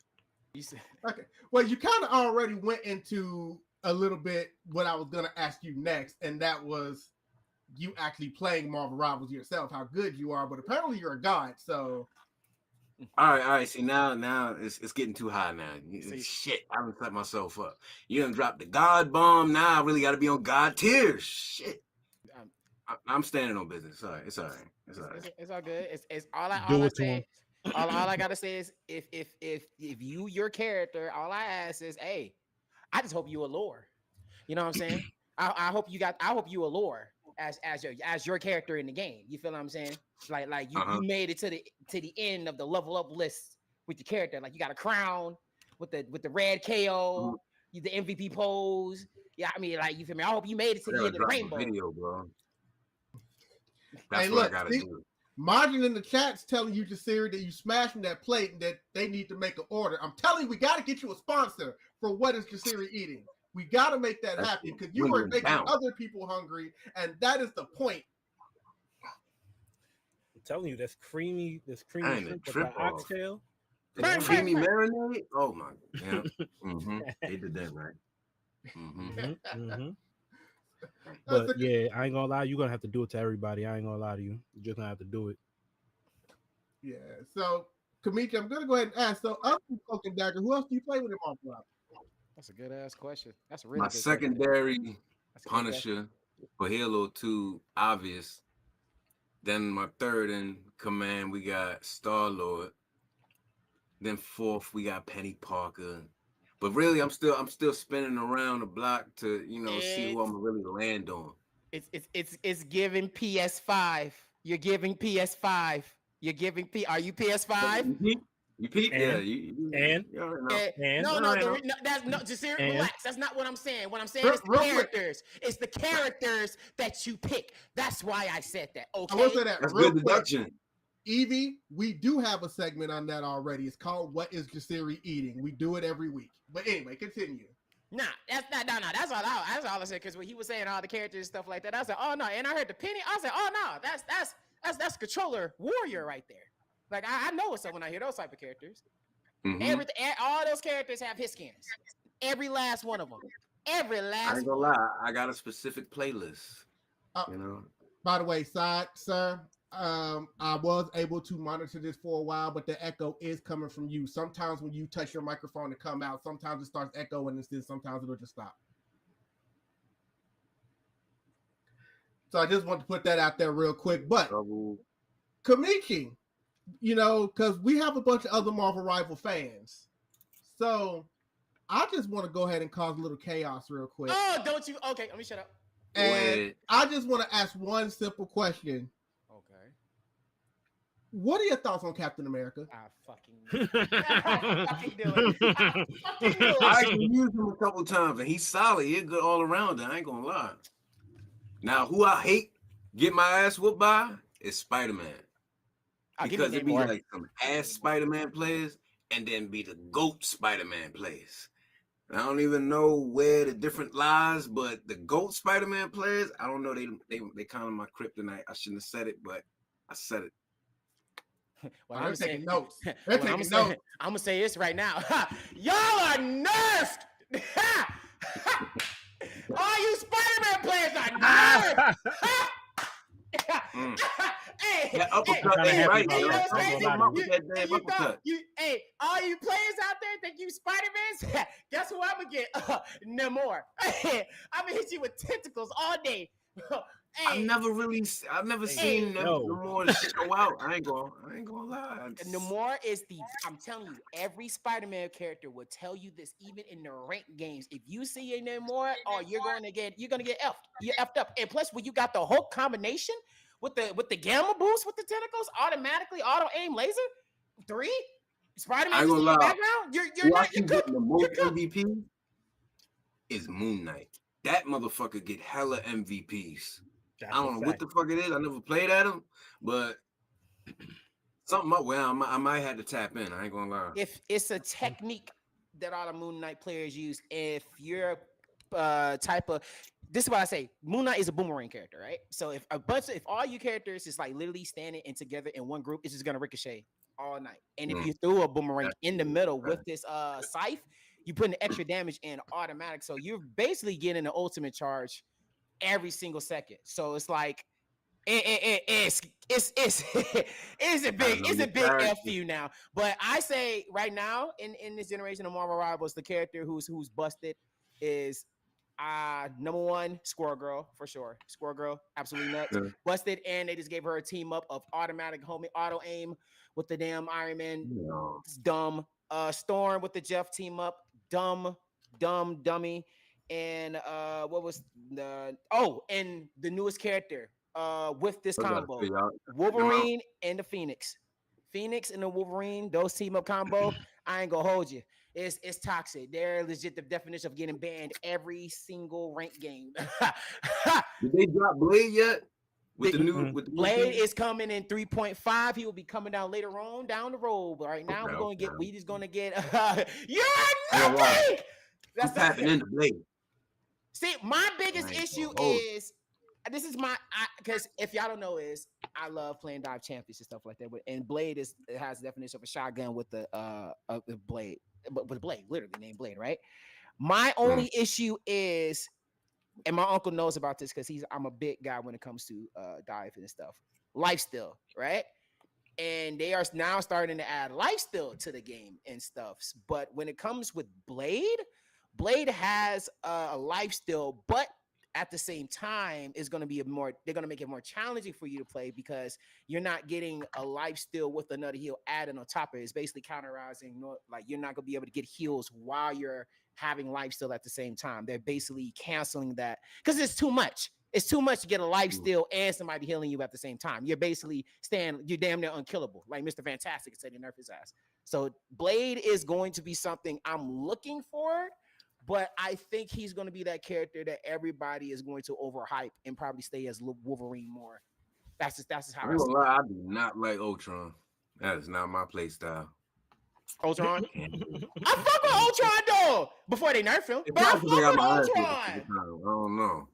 But his healing just is wasn't great. happening. Bro, and his bro, if you play Apex Legend and you love or Titanfall and you know how to play the charge rifle, that's how Ultron is. Real quick, they are saying in the chat they're kind of confirming about Namor hard countering Spider-Man because of the tentacles. Yep. So they are in full agreement there, shutting down high flyers. Roma was in the chat talking about drop them gamer tags if y'all trying to run games. So we got people dropping gamer tags in there. Extermination. Hey, Ghost, you know what's up. I'm ready to see somebody with it. Not even see somebody. Why we gotta fight each other? Why can I support the win I know you I'm absolutely. changing the narrative. God dang. You can I want to be support supportive. somebody's win. How about that? I'll whip your Not in ass. a babe. multiplayer I'll game, support you. no. He said, "I will whoop your ass and then support you." Nah, that's even more fighting words as it is. Nah, support and then whip your ass. You know, good, then No. bad. You know, No, it's either like you a run reverse the sour patch. hands. I will look here. I will pull a goddamn anime, run the hands, and I will leave it to my next students to get my revenge. That's how this gonna work. Avenge me, avenge me. Avenge me, my student. Just saying, shit. I'm literally playing Marvel Rivals. I'm on the road to try to get Grandmaster. Yes, I said I'm on the road to try to go to Grandmaster. I know. It's been a while since I tried to be a Grandmaster player. I ain't done this since college. Speaking of, it was kung fu movies that actually you know what I mean, made the transition to anime. And probably everything else for real. My father used to watch a lot of kung fu, scary joints. They would let us watch the rated R, gory shit. We was just like, oh, all eyes and shit. Like, this is scary and good. Scared out of my fucking mind, but I love it. And our kids is like that. That's the funny thing. I don't know what that's about. Like, man, this shit is scary as shit. I can't even move, but I'm with it. Keep watching this. Nah, I don't know what it I was think- with kung fu movie. I think that was it was like a timing thing and a cultural thing, especially with Wu-Tang and everything. But that hit like anime hit now, like the kung fu movies back in the day. In New York, they used to have the causality of that's what was playing in the little theaters, the little small theaters. You could go in there and fucking stay in that motherfucker till that shit closed watching kung fu movies. I like stories like that. Shit, like art that steps in and makes culture. Like you didn't make this shit to do this, but it did that. That's art. That shit is the beauty of life. I'm trying to tell you. That's the beauty in life. You know what else is the beauty right now? The fact that we have the multi-talented Kameechi here on the podcast tonight. Again, guys, the voice of Cloak and Dagger in a game called Marvel Rivals. Now, earlier when he was going down a lot of his stuff, he did say that there was some things coming out one day about GTA. He can't really get into that right now. So we ain't trying to get him in trouble on any kind of projects, but there was something on GTA that did come out that he was a part of. And if anybody's ever played GTA online and has ever gone to the Los Santos car meet, you can't do anything there. Race? Yeah, you can't do anything there without talking to the car organizer. Facts. And if you ever talk to the car organizer, you might have recognized the voice. Now that was a nice session. I ain't gonna hold you. Because for the Marvel Rivals, I did that joint in my studio right here. But I had to go actually to Manhattan for the GTA 5. And they had this big ass screen. And I need glasses, so I needed that bold print. They had it on the screen, they had Yo on Zoom, and he just let me rock. He didn't really have to give me much. He probably didn't want to tell me how to be black, but yeah, I didn't need to correct that. So it was smooth though. That was definitely an experience. That was the first time I had like an official voiceover studio because I got into it when COVID was happening. And I feel like that causality really like it was messed up, but it like did good for me because it put everybody in a pocket to where they had to pay attention to certain things. Me, for an example. So I ain't mad at it. God is working. That's all I say.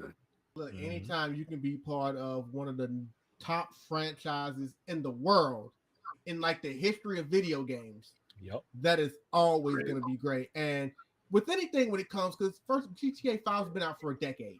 You know, so it's like the GTA Online, they always had all the different DLCs. And I know I'd fallen off of it for a while, but one of the times that I got back in it with my friends on my Xbox was when they did bring in the car meets. So I remember that era of GTA Online very vividly. And going to the race. A lot of car DLC was vast and it stuck out. Honestly, I could not find the damn garage when I first did. I'm like, how the fuck do you even start this? It took me a while. I had a slow moment. I ain't gonna hold you. most people just kind of use that DLC to just get online, and there was a whole lot of like customizing and trading their cars when they want them and doing all of that back and forth. And I remember that became a big thing. There would be people that would their entire screen would just be them buying and selling cars when that DLC came out. So it was very the bad. customizing on the vehicles was definitely turned up. Everybody like to customize their joint on GTA. Yes. That's like the first thing you like get addicted to on that. Let me pimp my joint out real quick before I do anything. Pimp this out, then I'll shoot that mother. You're not wrong, because I had a lot of cars in GTA Online that were very tricked out, different designs. Meanwhile, I was running around in the same outfit for years on GTA Online. Never really changed my clothes. I ain't gonna lie, I got like 7, 8 outfits on deck. I'll be switching through because I learned late that middle button. Somebody had to tell me like you could do hella shit with the little middle button, change your walking out, all that shit. Like, dang, okay. Where is this information and how did you find that out? Because I did not know this. And then James in the chat said, "Yo, Ultron is my favorite in the game." I'm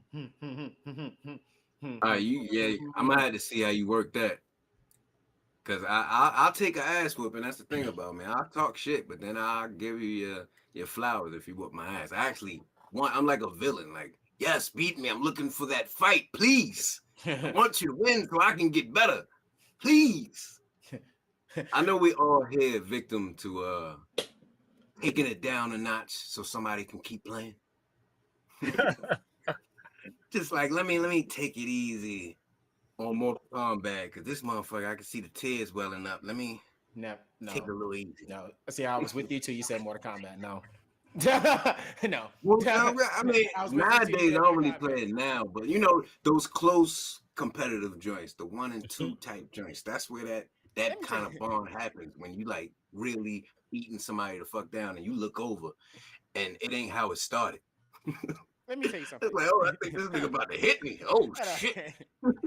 I was with you until you said Mortal Kombat, because let me tell you something. Street Fighter? Hey, see, look, you see this? Hey, you see this man over there with the glasses in his chair right there? You see this man who invited you over to the show? Yeah, that guy right there, right? Okay, cool. Fun fact, a lot of people know that's my uncle, right? So, like, he's the definition of putting me in the gaming world to know about a lot of game stuff, especially the competitive side. So when it got to, especially fighting games, right? I'm not a big fighting game like how I used to be back in the day. I mean, yeah, how I used to be back in the day, but Mortal Kombat was a time that I usually love playing. But I was that person who was not like talking shit, but I was that person who was like, I would like to play this game, right?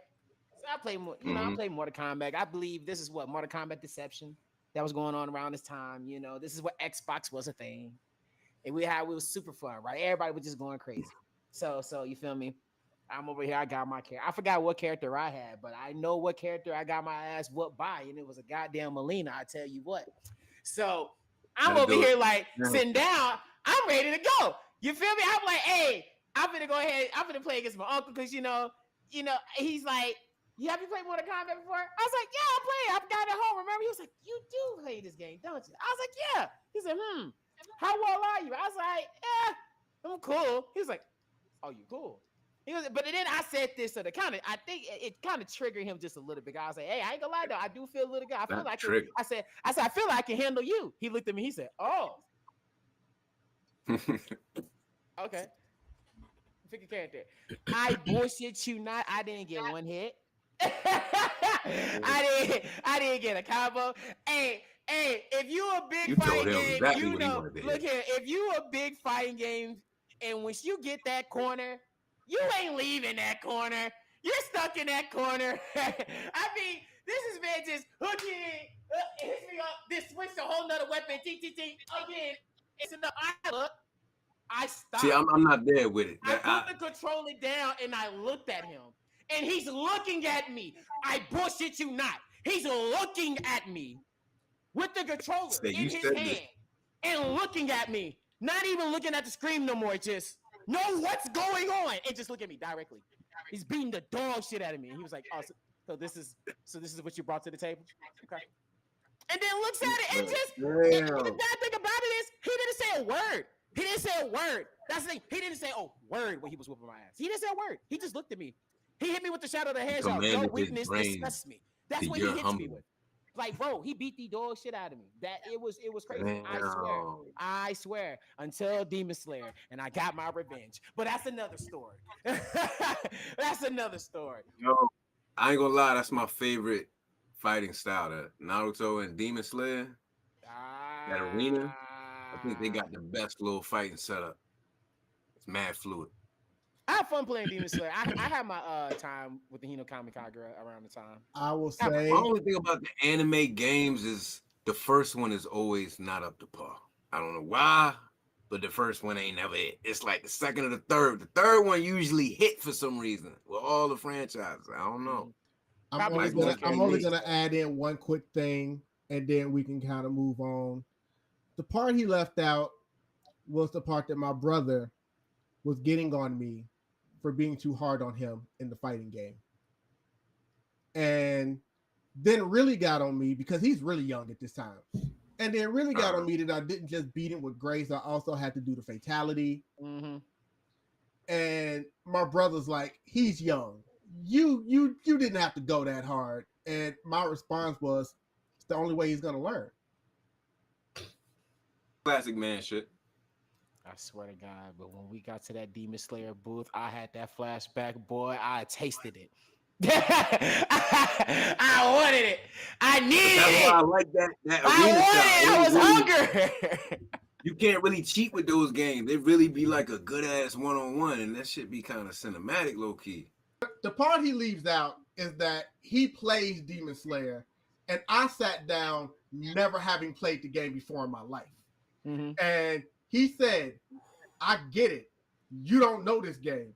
And at a later time, you'll probably be a whole lot better and be a lot more challenging. But I don't care. I remember what you did to me. Goddamn right. Boy, I had a flashback. I remember them 80 hits. I remember the 80 hits. The shit didn't feel good. It didn't feel good. I said I wanted to cut He did not care that I didn't know how to play the game. He was like, a win is a win today. Let me take advantage of this. I said I'm going for the cutscene.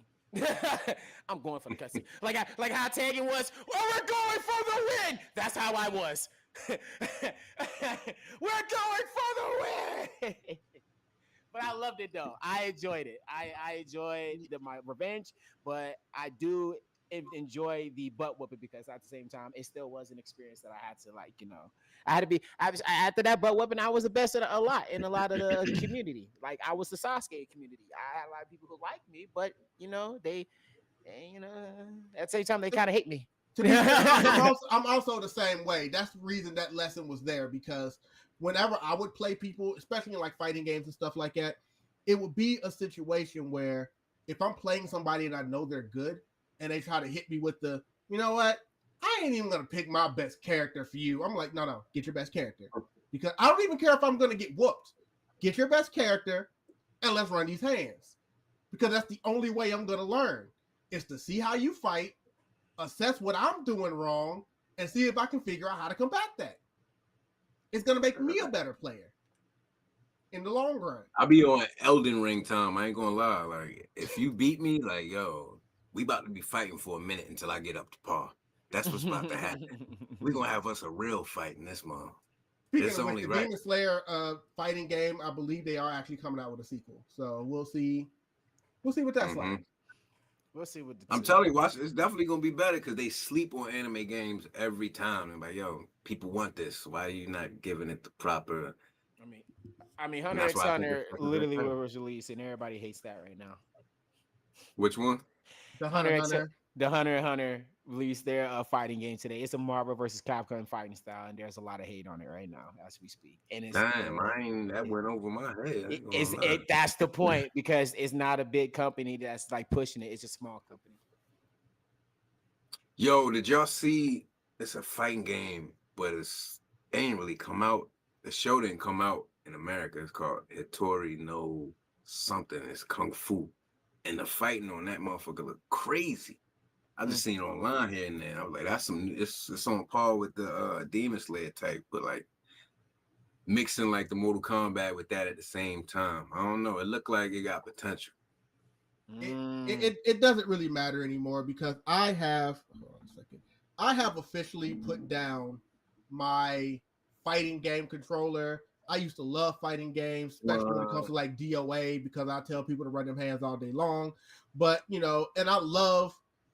but here's the thing: the generations are starting to pass me by. I have seen better fighters. Yes, sometimes I'll beat them, but most of the time they will beat me. But now these people out here are just different. I say it all the time. Shout out to Sean. I told him I'm not playing him in any video games ever. Shout out to Sean and his lovely fiance Chaos. Both of them good people. But Sean, I'm not playing him in a fighting game. No, because he pulls out the arcade joint on you, and it's like, let's go. Nope. Oh, you talking about the time what happened when we went to Alabama, and then I was sitting with what's the name, and then homeboy pulled out the cassette tape. I remember that. No, I you remember gonna that. No, it was like look. I didn't know because it was a Super Smash tournament, right? And then when you hear the word Super Smash, obviously it's gonna be I was sweat. about to ask about that. You know, right? But thing is, I had like just a regular GameCube controller or the Wii Switch controller they had that was going on, which it was cool, right? And then homeboy walked up to that. He was like, "Hey, can I play with you guys?" We were like, "Friendly competition, sure." Like, we ain't mad at it. It's a convention. Everybody, man, I swear to God, I put this on my dad to make sure rest in fucking peace. I have never seen a man had a luggage, a bag behind him, a suitcase, literally looked at his right. Can I play with you guys? Sure. Oh, okay, cool. Give me 1 second. Hold on. I don't want that controller. I brought my own. Boom! Gloves on. Dusting it. Put it out. All right. Put that in the back nice and carefully, too. Oh, okay, cool. I'm ready when you guys are. I looked at him. I looked back at the guy who I'm playing with. I said, fam, I ain't going to lie to you. We finna lose. We finna lose, bro. I said, I don't know about you. I just want one. I just want one win. I don't care how many times I lose. If I get that one, I am talking shit for the rest of my life because I got that one. I don't care. I will say this. Hey, yo, I got a similar story to that. Like, I was working in this warehouse. Yo had this big ass suitcase with the TV, PlayStation in it, and he was playing one of the old Narutos, like the Chinese joints. And I got on the sticks, and this is the one type of player I don't like. Got on the sticks, I started to get the best of him. This motherfucker started busting out the same move and shit. I'm looking at him like, kind of want to backhand slap you right now. Because he's being petty right now for no damn reason. We got to go back to work about 15 minutes. You ain't got to be this petty. We can pick back up on this tomorrow. I like playing with motherfuckers like you. It's like, damn, but now those players, it just like takes the fun out of it. Like, why you gotta go that hard for the win? I'm trying to watch damn near anime. That's how I like to fight. Me and my little brother, we got this shit called beat points. Like a music playing, and you like, wow, get somebody right on the beat. That shit just feels good. Like, damn, nigga, you just hit it right on the fucking metaphor line of the song. And that shit just be hitting. It revs up the gaming experience. And for somebody to fuck that up with some petty ass fucking same move shit, that's fucked up. The series back. I know for a second I was about to ask the series, you good? But then I realized I think he's frozen. Back in action. Yeah, Kirby back in action. He digesting that meal. He's content. Nah, real quick before we get back to Kameechi's career, because that's what we're here for. But did you ever go to fighting game to series? Naruto. There'll be Naruto and Ninja Storm. Ultimate. See, that's when they started to get it right on the Storm. That's my game. I ain't gonna front. Like you said, Mortal Kombat would be number 3. Definitely number 3. Friggin' dang! Now that I'm lost in the sauce. But yeah, when it comes to fighting games, it'll be Naruto, Jump Force. I'll still play it. Yes, I don't care if the servers are down. Jump Force is a sleeper. What? That's Yo. fine. Then I don't even know how it wasn't more popular, honestly. That's a lot I can say about the People be game, but I'll sleeping. leave All it. right. I'll let it rest It's in all peace. We'll exclusive definitely shit. leave that alone because we're I'll about let to it get rest into in some peace. gaming here. I'll let it Really rest soon. in peace. My Hero. Yeah. Everybody can sleep on that one, but I love My Hero. That's I ain't another gonna lie. one. I'm waiting for them to get it right. I'm waiting for them to get it right. They releasing another My Hero game. Yeah, this one's supposed to be way better than the last one. But it's I haven't played really, it was it. them cutscenes in the storm. That shit was crazy. Like they killed the damn show with them cutscenes. Like they went above and beyond Cyber Connect. Like that shit. I've been looking forward to that. Like every anime game that dropped, if it ain't got that, I'm not really fucking with it. It's fucked up. It's okay. As long But as you're they not set the touching tone. JJK, you fine. As long as you're not touching JJK, you're good. One of the biggest fell off anime games, boy. Yeah, I didn't even really And get that a try. I ain't gonna. it was here today, gone tomorrow. But I can tell you it was not gone tomorrow, and that is Kameechi. Like I said, we talked about some of these games, but he didn't just do voiceovers in video games because he's also done some commercial work. Mm-hmm. Mhm, So, you mhm. know, like a guy is definitely national commercials out here. Like I said earlier, I don't know what he can't do. I want you to talk to me about some of these commercials that we can hear you in. Commercials. Now this is when I straighten up my act. That's how I get my commercials. Got to straighten up. Put the proper voice on. Get the parents training, like taught you better type shit going on. You got to be thinking about all that. But nah, like I said in the beginning of the convo, it's all faith and imagination. That's all that's needed for voiceover. Especially nowadays, they don't want any like we used to the like announcer type shit, like come get this. They don't want that no more. They just want how I'm talking right now, which is perfect. So I came in the game at a very good time, I believe. And the first big commercial I got, which was like 3 months in to me doing voiceovers, which by the way, yeah, when I did the pivot, I was just like, all right, something got to change. What do you want to do? I literally asked myself that question. I was like, you were interested in acting, but you don't really like want to be on the screen because it can be cliche. So I literally told myself I want to be a video game actor. You'll only see me in video games. That's what I told my vision. And then lo and behold, you got Marvel and this other joint I just got. I can't say, but the likeliness is there. But I'm getting close to putting that mocap on. I can't wait to put that mocap on. When that's on board, I'm gonna be one hype motherfucker. I'm trying to tell you. That's because it's gonna let me know that my initial goal, like you said you specifically wanted this. No, you can't catch me nowhere but like Call of Duty or some other shit, And I believe, chasing your specifics is the way to go. I don't like doing stereotypical stuff, even if I don't seem that popular. I'm fine with that. People that fuck with me, they know what's up. They know where they can get a limited, exclusive time vibe. Only here till I'm dead. So you better get it while it's hot. That's really how I look at it. Like, yo, I know that I put in the work to be a good person. So if I know you, you know me, and I accept it, like who you are as a person, the purity that you come with, then you got a good friend in your life. I can stand behind that. That's one thing I will talk about shit on, being a good friend.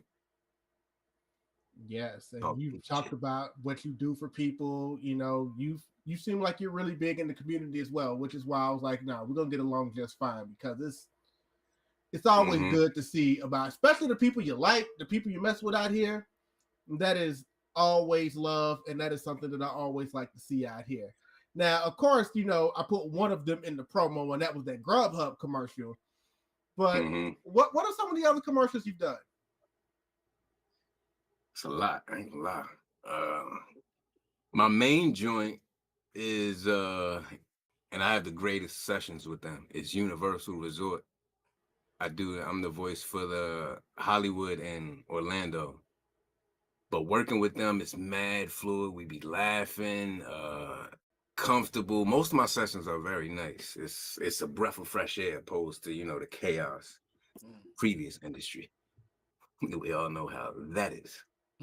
But Yeah, when I'm working in the voiceover community, it's just like really reaffirms everything that I ever doubted, even in the slightest. Like, it's not you, it's the surroundings. And if you're in the right surroundings, you will prosper. And that it just showed like never before. It was like, when you like synced up on God's time and shit be happening back to back, like, damn, how the fuck? Whoa, and that okay. That's how it just happened. So that's how I knew. And it started from me taking control because I was in a spot where I feel like I didn't have control. So I was like, you know what? Why don't you believe in yourself more for once? Why don't you just like really go all in with yourself and believe everything that's up here? Don't let nobody doubt it. Did that shit, and then God, boop, boop, boop, boop, boop, boop. That's why you will find no doubt in me. Not in the Lord I serve, not in the friends and family I love, and damn sure not in myself, because if it's not in myself, I can't do none of the above. Now that's why I said it. You really, really believe in yourself. And you gotta believe in yourself, because if you don't believe in yourself, why would you expect anyone else to? So I always say that you gotta love it, doing big things, voiceovers in these commercials, voiceovers in video games. It's just I will everywhere. say, are you familiar with Baldur's Gate 3? Yes. I was about to get a main role on there. I was second to get like the main black role. If you know who that is, it's Will. Now at the time, I had no idea my British accent was that impressive to be getting a game, a AAA game like that. And mind you, I was playing the early access before I got the audition, so it fucked my head up. Because I'm a big RPG player. So when I Better give got it, me I'm like, that. hold up. And I got that. The audition was, if you never played it, he like playing with this kid, not playing, he's teaching this kid how to fight, sparring with him with a sword. And he had to tell him, like, yo, to believe in yourself, you got to do this. Da da da. Let me see. Let me see if I could bring up the script and give y'all a little monologue real quick. Okay. But Exclusive. nah, all of this, it's like it was blowing my mind. Because mind you, like I said, if I was an anime character, I would be the motherfucker that came from out the hidden village, and he don't know how powerful he is until he actually get into a fight. And he like, this nigga just punched that nigga head off 2 cities away, and he didn't even mean it. He just said, get away from me, and the nigga fucking flew all the way over there type shit. And it's actually, that just reminded me. I think the OG show said this. DBZ. Freezer. And I took something from it because I used to just like let nature take its course too much. Like, you just tell me what to do and I'll follow the flow. I still do that to this day, but of course I have to balance it with like some active studying or learning. So with the nature, I just hold on. I think I got this. Yeah, that just fucked up my train of thought trying to get this script. Now hold on, where I stop? Vegeta line. Oh yeah, Freezer. He was like, yo, I ain't never even trained. Imagine if I trained. Because I used to, like, me and my brothers, we used to go to shows, have a show like a month ahead, never practice for it, but the day before. And we would kill that show, kill it. So fast forward, I'm like, yo, I've been doing this improvising for a while, and that's another reason why I'm so good at improvising. Is it's just crazy how that works out like that. I don't know, it's a lot to unpackage. All right, so I'm gonna give y'all my quick British accent real quick. Tyrone, that's what they sent me. Again, I could show you this because it's out. So this is what I get. I'm like, okay, we got a brother right there, and mind you, all these mofos look like me. I'm like, what the hell going on? So I get this, put on my best British accent, and they talking about I'm on a whole second and running, and not just one time. It was like they was really trying to figure it out. It was months by. It was like, yo, we want you to run at it again, do it again. I'm like, man, get ready to fly out to UK. I'm like, man, what? And they were gonna say the mocap and everything. I was gonna do it right then and there. But lo and behold, it ain't happened. But I was still honored that I was like, damn, y'all really fuck with my shit. Okay. Bet. All right. All right, here we go. A goblin horde has been spotted in the region of a peaceful encampment. Anticipating an attack, Tyrol is training a young woman in swordsmanship. So, like, she swings the sword, he says. Again. Joven swings her practice sword at Tyrol and misses, falling over in the process. She says, I can't do it, I'm too weak. Then I say, listen to me. You're only weak if you believe you're weak. We're all born lambs. We stumble, we hurt, and then we rise and rise and rise again until the lambs become lions. Kid says, you make it sound so simple. I say, it's not. Justice never is. There's something they never tell you about evil, kid. It's lazy. An untended heart turns to poison. It spreads, it chokes, it kills, and all it takes is to do nothing. But good, and I was just saying this earlier, ain't that crazy? But good, that takes work. It means stopping the poison before it spreads. It means raising that blade, no matter how heavy. So, again, ends me. Not too bad, eh? I might have to go out UK and just put on my accent, act like I'm a local or some shit. Do it. Oh yeah, Got a whole live stream right there. One thing for sure is when he said the freezer line, that definitely brought out the Black Freezer for sure. Cause he definitely said the same thing. You people have made me go train, and I ain't never trained before this day in my life. That was a freezer line when I heard. Yep. That man's different. He's still different. Now, I ain't gonna lie, I'm so glad they adding the proper context to DBZ because it needed it. So them motherfuckers forgot to draw the tail at one point. God damn. They was like, I'm swimming in the money. I'm good right now. I don't know what, but I'm glad my man Vegeta getting some shine time because when he got smacked down, when his son got killed, that was shameful. That was shameful. They couldn't let him get a hit off on him. Y'all go back and watch that scene. It's a sad scene to watch. Your son getting killed. And they ain't even gonna let you rage out and beat a nigga up. This nigga gets slapped down once he come to him. This shit is hilarious. Are we talking about Cell? Yeah. Slap the nigga down like I killed your kid. I don't give a fuck about it. Nah. That was some gangster shit. I ain't gonna hold you. I know he tried to get a lick in. He was just not Gohan. Yeah, he just got swatted down like he could get. Like when he punched Beerus. Now that's more on track. Like, come on now, give my man some respect. Shit. I know people gave Bulma and him a lot of respect after that. They respected him. They respected him. But I'm talking about the Z days. Oh no, you're not. They didn't. Fun fact: they didn't like Vegeta at the time.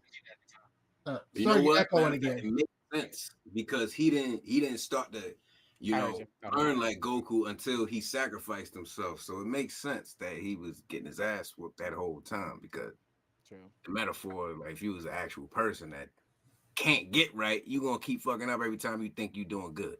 So they did good. I'm gonna give them that. Okay, they did good. But and then you see, I love psychology, even fucking on Dragon Ball Z. Well, now that's good because I know you love some Dragon Ball Z, and that is something that we're definitely going to get into. Okay, yeah, somebody's echoing hard right now.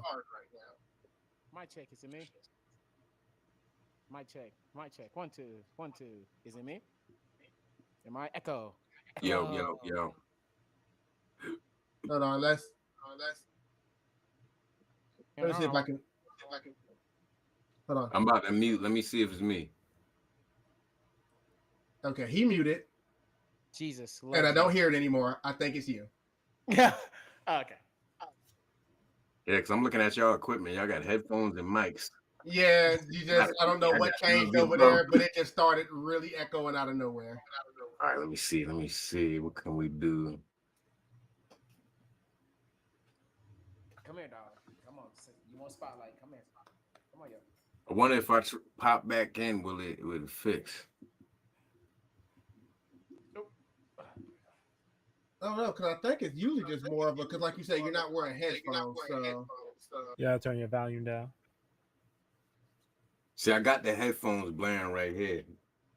Yeah, But that's what I said, don't because got it wasn't this bad early on, so I was gonna say I don't know what changed.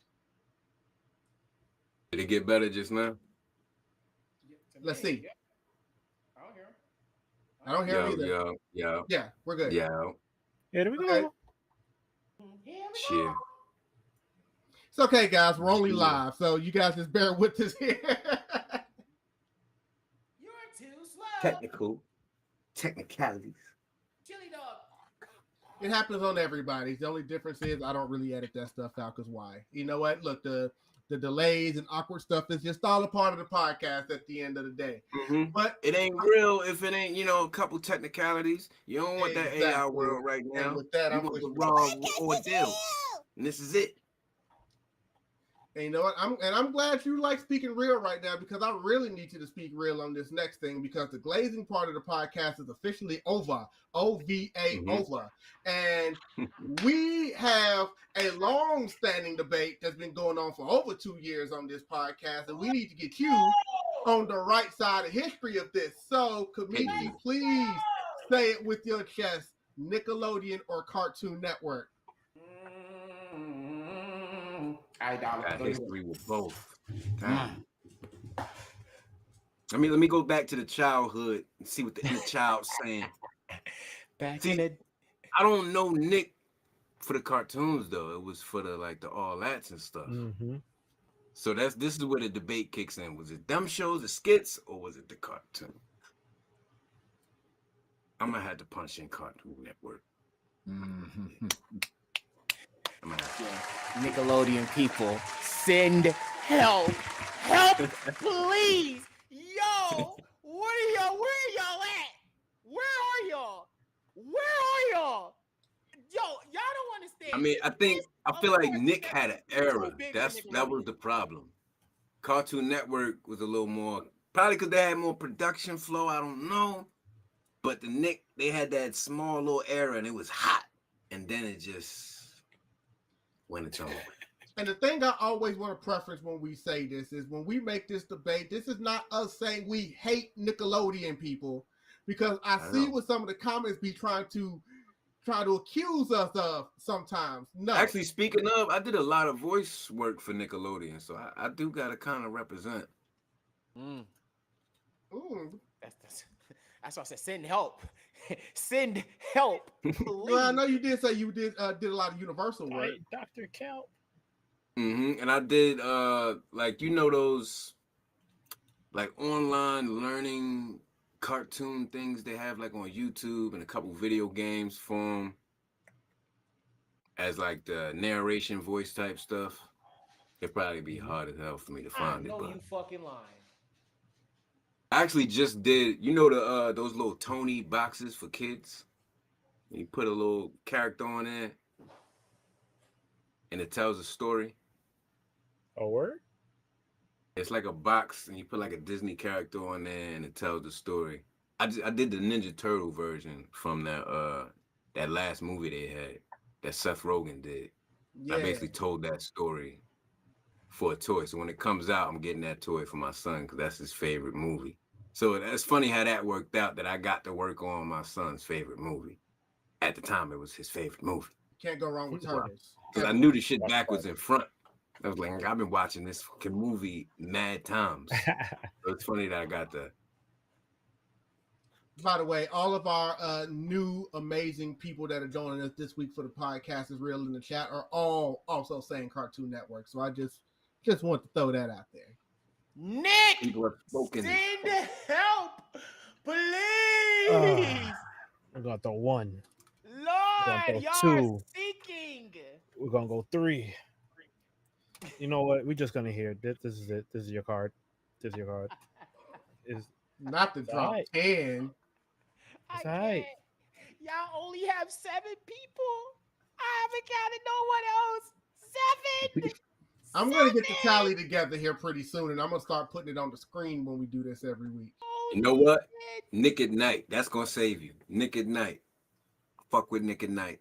Fresh Prince hold it down. It held it down for a minute. Word, George Fresh Lopez. Prince gave Nick some leverage. I ain't gonna lie. Brothers Garcia. But they can't go. I want to put my disclaimer out that I did enjoy Nick, but they can't go band for band with Cartoon Network. Okay, to be respectful, I made a video of that, okay? And that bitch went crazy. I will say this. As a person who respects Nickelodeon, they can't go band for band with Cartoon Network. The only thing is to make the option more equal. And I did say this in the video, is you exclude Toonami out of there. Because if you would kept Toonami in there, everybody will keep that because they love anime. But I said exclude that out. All the cartoon shows in Nickelodeon and all the Cartoon Network shows, you put them together. Who would you go for band, in a world of rap, Sapati? And yes, you can absolutely go band. See, I couldn't put Adult Swim in there because that'd be too much either. Got too much conglomerates, too much affiliations. I don't know. Like you could do Nick and Night, and you could do Nick and Night, but it's 2 different programs. 2 different because Adult Swim has adult cartoon with a lot of anime in it, but Nick and Night has a lot of reality TV shows and sitcoms and families and stuff. So you can't really put them 2 together. That route, Cartoon Network chose to go that route, making them the winner. I will say this before we continue again. Kameechi, you're echoing again. Boondocks alone smashes Nickelodeon a whole show. But you see, that's an anime though. You feel what I'm saying? Even though it could be a cartoon, that's a lot. That's a big debate for a lot of people. But it's an anime. Ugh. Oh, we hear you. You good? Oh, yeah, he's echoing now. Yeah, he's echoing now on my end. Yeah, he's echoing. That's why, I actually, I was just trying to give him a second to get that fixed while we read the chat. There you go. Curse the Cali dog had my heart. No, absolutely. I agree. Like I said, we just talking about Cartoon Network from Cartoon Network. Like I said, y'all get. I'm gonna keep saying this. Yo, I'm so tired of y'all constantly running up on us. Because I even went to DreamCon and some of y'all definitely ran up, and I never posted this video yet. And I asked y'all some of the questions as well. I definitely want to say this. There are some Nickelodeon people that will represent really hard. There's people that legit would pick Avatar over everything, and there are people out there that will pick SpongeBob over everything. Summer stands on business. And there is nothing wrong with that. There is absolutely nothing. It sounds like anime is holding these 2 companies. But I just feel like if they're talking about cartoon shows, it's general because, like I said, Nickelodeon got Rocket Power, and they got a lot of shows over there that's actually really great mentioning as well. So I don't want people to just look at Nickelodeon and just be like, shows. That's something. Yes, because what we will get into, when Kameechi did send me his list of cartoons, there were a lot of Nickelodeon stuff on there. Yeah. Like, it was. I saw Ren and Stimpy on there. I was like, yeah, that's interesting. That's a wild ass show. With the clean one or the dirty one? Like, holy shit. There's no clean one. That don't exist. You seen the Saw one? I seen that Saw one as an adult. Like, what was the fuck I was watching as a kid? Yeah. It was wild ding. Yeah, man. All the adult jokes. Regulations. It wasn't even just the adult jokes. It was the gross out humor. Like, their humor was like, they couldn't get away with that in kid shows today because the violence in Ren and Stimpy, like the things that Ren would do to Stimpy, even though it's a cartoon for kids, it almost made you want to call the cops. Like, it was bad. You idiot. Between that when I watched it as an adult, they kind of set it up like Stimpy is the wife and Ren is the husband. That's kind of the dynamic in a way. Yeah, they was wild. Y'all remember the music jukebox? That's Nira asked in the chat. I ain't gonna lie, you probably gotta refresh my brain just a little bit more with the music jukebox. I ain't gonna lie, because the music jukebox I can only think of is Scooby Doo running through the house. Man, that's Was just Scooby on Nick? fantastic music. No, Oh, no, Scooby was on Cartoon. Cartoon Network. Scooby is on the team with Boomerang, which I'm very shocked that Mr. Nera put it up. The Cartoon Network had Boomerang. Before Boomerang even popped up, they was over there and put him on a whole separate channel with Boomerang. So. It doesn't matter. Toasty said Right, it's for the yeah. old heads. So hey, she was on fire. That's why I put my disclaimer. I'm not trying to revisit a history of claim Nick was never good. I just think Cartoon Network was better. Even just 2010 had the DC block. and Ghost, that's actually what we've been saying. Anytime we do this debate, especially online, there will be people that will come to us and just think that we're saying we hate Nickelodeon. No, I love Nickelodeon. Like look, all day, you know, I grew up on Rugrats just like everybody else did, and Rocko's Modern Life was my shit. And You got Doug, like I Doug every day. I walk around, I was saying Killer Tofu to this day. You know, so it's like Doug was my stuff. So no, there was nothing. I don't hate Nickelodeon, but the debate is if you have to pick one, what it is. And for me, for a lot of people run up on them, I say this. Oh yeah, the music jukebox. That's what she was talking about. It was the segment on Cartoon Network where they would play like songs. I forgot that was what they called it. And she brought up the Will I Am Dexter's Laboratory song. I got a secret formula. Yeah. That was tough. It's been a minute. Hey, yo, salute to you for remembering that. I'm not gonna lie. Salute to you. I remember them songs, you know, and got a gorilla for sale. I'm a gorilla for sale. I remember. Yeah, I remember that one for sure. I would say for me though, when it comes with Nickelodeon, it was like I was a good cartoon guy, but I was more into the sitcom shows like the Drake and Josh, the Ned Declassified School Survivor Guy, Zoe 101, Victorious. I was more into those when it came with the cartoon. Like, don't get me wrong, I love the cartoon shows. Don't get me wrong. I was a huge fan of the cartoons. It's just I was more into the teen sitcom shows on there until they had their own Teen Nick channel for that because I was huge. I was huge, especially Ned Declassified School Survivor Guide. Oh my god, and if you were gonna have that debate, you would debate that more with Disney than teen sitcoms will be Disney. Yeah. That would be a Disney, and Disney would take that. And I feel like Disney made more stars. Exactly, it would be close. Say what? I'm sorry, Kameechi. So I feel like Nick had a better palette when it came to shows, more wholesome, and Cartoon Network was just like sugar. I know, absolutely. Yeah. That's it. Because my shit, because this is how much I love Nickelodeon when it came to me. I remember around around 5 before Drake and Josh would literally come on around that time before Nick and Night comes on. Because after Drake and Josh, Zoe 101 comes on after that. And that's how huge of a guy. It was Ned Declassified. Ned Declassified, Drake and Josh, then Zoe 101, then Nick and Night. And Ned Declassified and Drake and Josh was my jams. Oh, absolutely. Favorite episode still to this day is the Treehouse and the Kung Fu Paddle. I love that episode. I loved it. I loved it, especially when he went up to that room and he was just like, Drake, where's the door? The door's right there.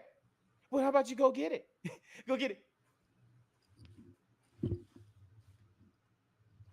Yes, the door's not here. You know, you don't think. I cried. I love Drake and Josh. Drake and Josh had a lot of iconic moments. Yeah, it was a good energy in that show. Absolutely. Until they went to the movie, and that's when everything felt in my heart. Those who have held down childhoods, those who have held down a lot of Aqua teams and Lab 2021. Right. Yeah. I ain't gonna lie, Inuyasha brought me back to anime because I watched it as a kid. 4 o'clock. But then when I got older, somehow I think my cousin put me on that, and I was like, "Oh, this anime shit ain't." It wasn't the 3 a.m. song. It'll wake you up if you were asleep. It was loud. That's why them intros, them outros, yo. They went in that booth and they gave it everything. They gave it everything. They ain't leave nothing behind. They was going off on those intros and outros, yo. That's why I hate it, because now that they're on these streaming services, they be so quick to be like, skip intro. It's like, no. Skip outro. That's a fact. That's my shit. See the pins though now. Anime intro music been turning up. Now. I say now. I would say now. Because as a guy who love anime intro songs, I would say now. Because because Creepy Nuts has been been doing a hell of a job and stuff. But don't get me wrong. Of course, you could say go back to the day where you had the Yu Yu Hakusho with the smile bomb, and Okay. absolutely you have to say that's it. But now, Hunter x Hunter. Q it. Yeah, but Hunter x Hunter's been in their back. Naruto's been in their back for years. right, Mhm. but you still didn't have people that's constantly that just stay like consistent with it when it comes with newer shows and shit like that. Like you just now have more people to stop like that. You didn't have like people like when you have people want to talk about anime music now, you can now go to Jujutsu Kaisen. You can now like No. Jujutsu Kaisen had bangers. Nah, yo, like don't get like me wrong. Jujutsu Kaisen I'm had not- bangers back to back. You No, gotta it was understand. like- We're also Streaming services helped out. I was just about to say that we're now in an era with streaming services, and now you can actually get everything. So now, see, anime always had good themes, but now we're in an era where people hear that themes, and now they put that stuff in their playlist. That stuff didn't exist back then. People would have had Smile Bombs in their playlist 20 years ago. You know, they would have had, you know, that Sailor Moon theme in their playlist 20 years ago. Some of those Naruto themes in their playlist 20 years ago, if that stuff existed. You know, it was on the even VHSs. I see what you're trying to say. It would become more known, but I still say Yes. I'll give you the more known part. But as in what it is right now in the community, I was just saying of things were anime, not trash. back like no, that wasn't what I was saying. I was saying now, like we just now getting that. Like we haven't really just had like It wasn't really consistent- no range. Yeah, I think you that didn't we was have hearing like the consistent. same theme over Yeah, and 'cause over you- again. But Because different we're range, naming yeah, stuff I mean, that's been around 90s and 80s and stuff like that, or sometimes around the 2000 when it comes to Naruto, right? But if you think of other shows out there that you can really name, you really don't have that many to really name like that. You didn't really until the 2015. That's when all the crazier, like more known stream, because like we said, streaming is a thing. That's been people has been on a lot more than it has been in the 2000 or the 1990s or 80s and stuff like that. Man, the Dragon Ball thing, calling it Dragon Ball, bro. If that was 80s, going over, that's 80s. what I'm saying. 80s and 90s, like those Carried types of on. vibes would But yo, definitely there. speaking of, is actually something that is in the future for me is, you know, bringing soundtracks back and getting on intros and goes with the syncs and all that. So that's one of the things that I'm putting pressure towards. Of you got a show like Samurai Champloo. Every song on that bitch just makes you like, yo, it's Wonderful a beat. vibe. Wonderful Just beat. from the music. And what did it happen to be? Hip hop. The Mhm. Hip acoustic, hop yep. set a lot of shit Influence. off, and it's honestly hip hop to me is like it's like a soft mold. Anything you put it over it, you can mold that bitch to it, and that mold is like stardust, like gold. Like you put that on anything, it's gonna look good. And it shows. You got stuff like you got Afro Samurai, you got Samurai Champloo, you got the new animes like Mashu putting a little club beat in there. Like it's hip hop. I think its real home is behind. Hip hop and Afro beat is definitely now. And when it comes to stuff, right? Afro beats and hip hop are definitely a thing. when it comes to And you're anime. definitely starting to hear it more and more. Let's see in the chat real quick. Waking up to the Inuyasha outro. Yes, Fukamori was a bop. Don Don song is fire. That's why they deserve the awards that they won. So you definitely right about that. Y'all peep that. Call it a night, OP. I can't say I have yet. But somebody definitely put me on game. I will check it out when this podcast is over. Class of 3000 was slept on too. Who remembers that? Hey, that was shit. Yeah, Hey, Andre that's 3000 my cooked shit. with that. Yeah, what you Coach mean? OG with that. Banana soup, oh baby. Hey, Oh, I what you wanna do? Like, what you mean? hear that Yeah, power yeah. behind that voice, yo. Stop playing with me. Everybody, I hear you. do the crayon. Everybody Yep. do the crayon. Hey, 3000. Hey, they'll go crazy, boy. Oh. Come on, we're going down now. Never should have Play been it. canceled. Something I related and know. unrelated. I ain't gonna lie. As far as like non-hip hop though, Bleach was killing it. Oh, What we that gonna was say, just Siri? Oh no, Black. Bleach. That- He said underrated. He Oh said, wait, Jasiri said he had something unrelated. I thought he said underrated. No, something unrelated. I was gonna take it back to Nickelodeon, where it was Keenan and Kel that inspired Drake and Josh. I don't care what nobody say. True. He did. And hip Came hop first. during that whole time had a chokehold on Nickelodeon. I'll give But them like all Both that. those shows were The created by the Steven Quick shit. guys. I mean, you do know when you have a black sitcom, there's always a white sitcom version after that. That's almost. Well, I'm every saying they were both black- created by the always. same person. Mhm. Yeah, so. that's gonna happen. Like there's no ifs ands or buts about it. You're gonna have a black sitcom and then there's gonna be a white version of that. It's gonna happen. Oh yeah, Friends proved that. Friends. Well, proved yeah, Living Yeah, Single. Living Single. Friends Living Single, completely- Living Single was the greatest Yeah. example ever. And then all you hear is, don't get me wrong, I fuck with Friends. But when Friends came out, you was like, nah, Yeah, I've you seen wonder this like, somewhere. why is it this show of all shows? Yeah, you know what I'm saying? You have Family Matter, Full House, you know, like, Mhm. yeah. You Full get- House came first. I know, but it's still kind of like a blacker version of the white. So it's like, and then when you look at Full House, people still like Family Matters a lot more than Full House. I'll say. 'Cause I mess with both I of still them, people, but we I all still know people say I'm Family also, Matters. I'm also It's- the oldest person in this chat, so I remember a lot more of those things. So I just know It's people not. talk about Family Matters because they love Steve Urkel a lot because Steve, you're not gonna Urkel be, also had an Yeah. era. Like, you're not gonna be Urkel. You're not being Urkel. I mean, they both stayed on about the same. Like Full House was on for 8 years. Family Matters was on for 9, and it was only supposed to be on for 8, but then another network decided after they Keep canceled seeing it, no, Bill we'll Nye, take it yeah. and give it another Yeah. season, but nobody still watched it. So they're like, yeah, this is a dead franchise now. I don't think no black show held it down quite like Martin. Martin is the GOAT. Oh, we know about that. Oh, we know he the GOAT. No, Martin's one of my favorite, and it was only on for 5 years. Nah, Yeah, that shit was just the energy was just dripping off that whole show. Like you felt like you was there type shit. And that's what I'm talking about with like just any project like you supposed to feel. It said a Unfortunately, long you time look at that ago, final but- season of Martin, and you could just tell there were problems. Unfortunately, Mm-hmm. like it was still a good season, but you go back and watch it, you could just tell that was around the time where things were starting to, Martin's had some ups and downs in his Mhm. life, and you look at that final season, you could just see he was not all the way there in a lot of those episodes. And then that was, of course, the whole Tisha Campbell situation. So she was in and out and My left Wife the and show Kids. for half up because of the stuff that was going on. It's just that's why they had to end it after that final season, because they were not going to be able to continue that show, unfortunately. Nah, but they had a phenomenal run while it They was had a out. good run though. I know they affected a lot of people just with that show. Can't tell you exactly what it did, but it affected, because I know it affected me. a lot. It definitely affected a lot. I was more of a Fresh Prince though. I ain't gonna hold y'all. I was definitely a Fresh Prince guy. I And love the Martin, Jamie but I Foxx was show was lit too. The Jamie Foxx show was Oh my Oh, God! yeah. Yes. That's Yeah. so intro to underrated. that. That- I used to love underrated. his That's intro. underrated. Nobody talks about Jimmy Foxx like that. That's a That fact. shit was Dance hard. got my mind.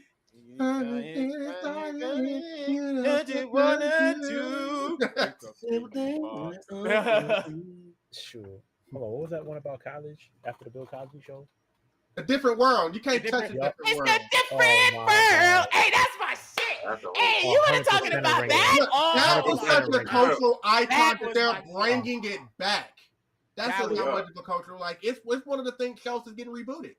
Damn, It's man, I don't so think I want good. it back in this time. It's so good. I don't know. That- It looks like because everybody is like back, like all of Oh, same the people? writers and people, executive Okay, that's- producers and everything that did it that's- back then are back now. A lot of almost the whole crew is back, pretty much. Of course, they're going to focus on another generation too, but yeah, because they're- it's, new no, it generation looks now. like they're going to take care of it.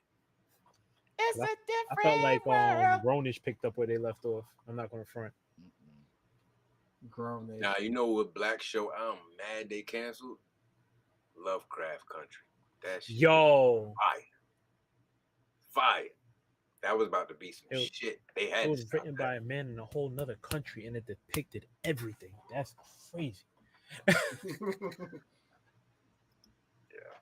That's Yeah. outro of all And they're in time. the chat talking about them. Oh yeah, those JoJo. JoJo's. Yeah, Oh yeah. The Oh, outro. Oh, the Jodeci. Oh my God. I didn't Yeah, know they Jodeci- cheated. Like they Bro, went to Jodeci, bro. When I heard JoJo Bizarre went to Jodeci and I heard that track, I said, Oh, "Ain't shit. no way y'all did that, bro. Y'all See, cheated." that hip hop feel, once you God, just throw that on cheated. anything, it turns it Oh, out. no, they went R&B. Not something that No. sounds Feel the like same Jodeci. Oh, shit. they were It was R&B. actually Music. That's Jodeci. like, it's our culture, honestly. It's not even the music. That's what was left behind with MLK.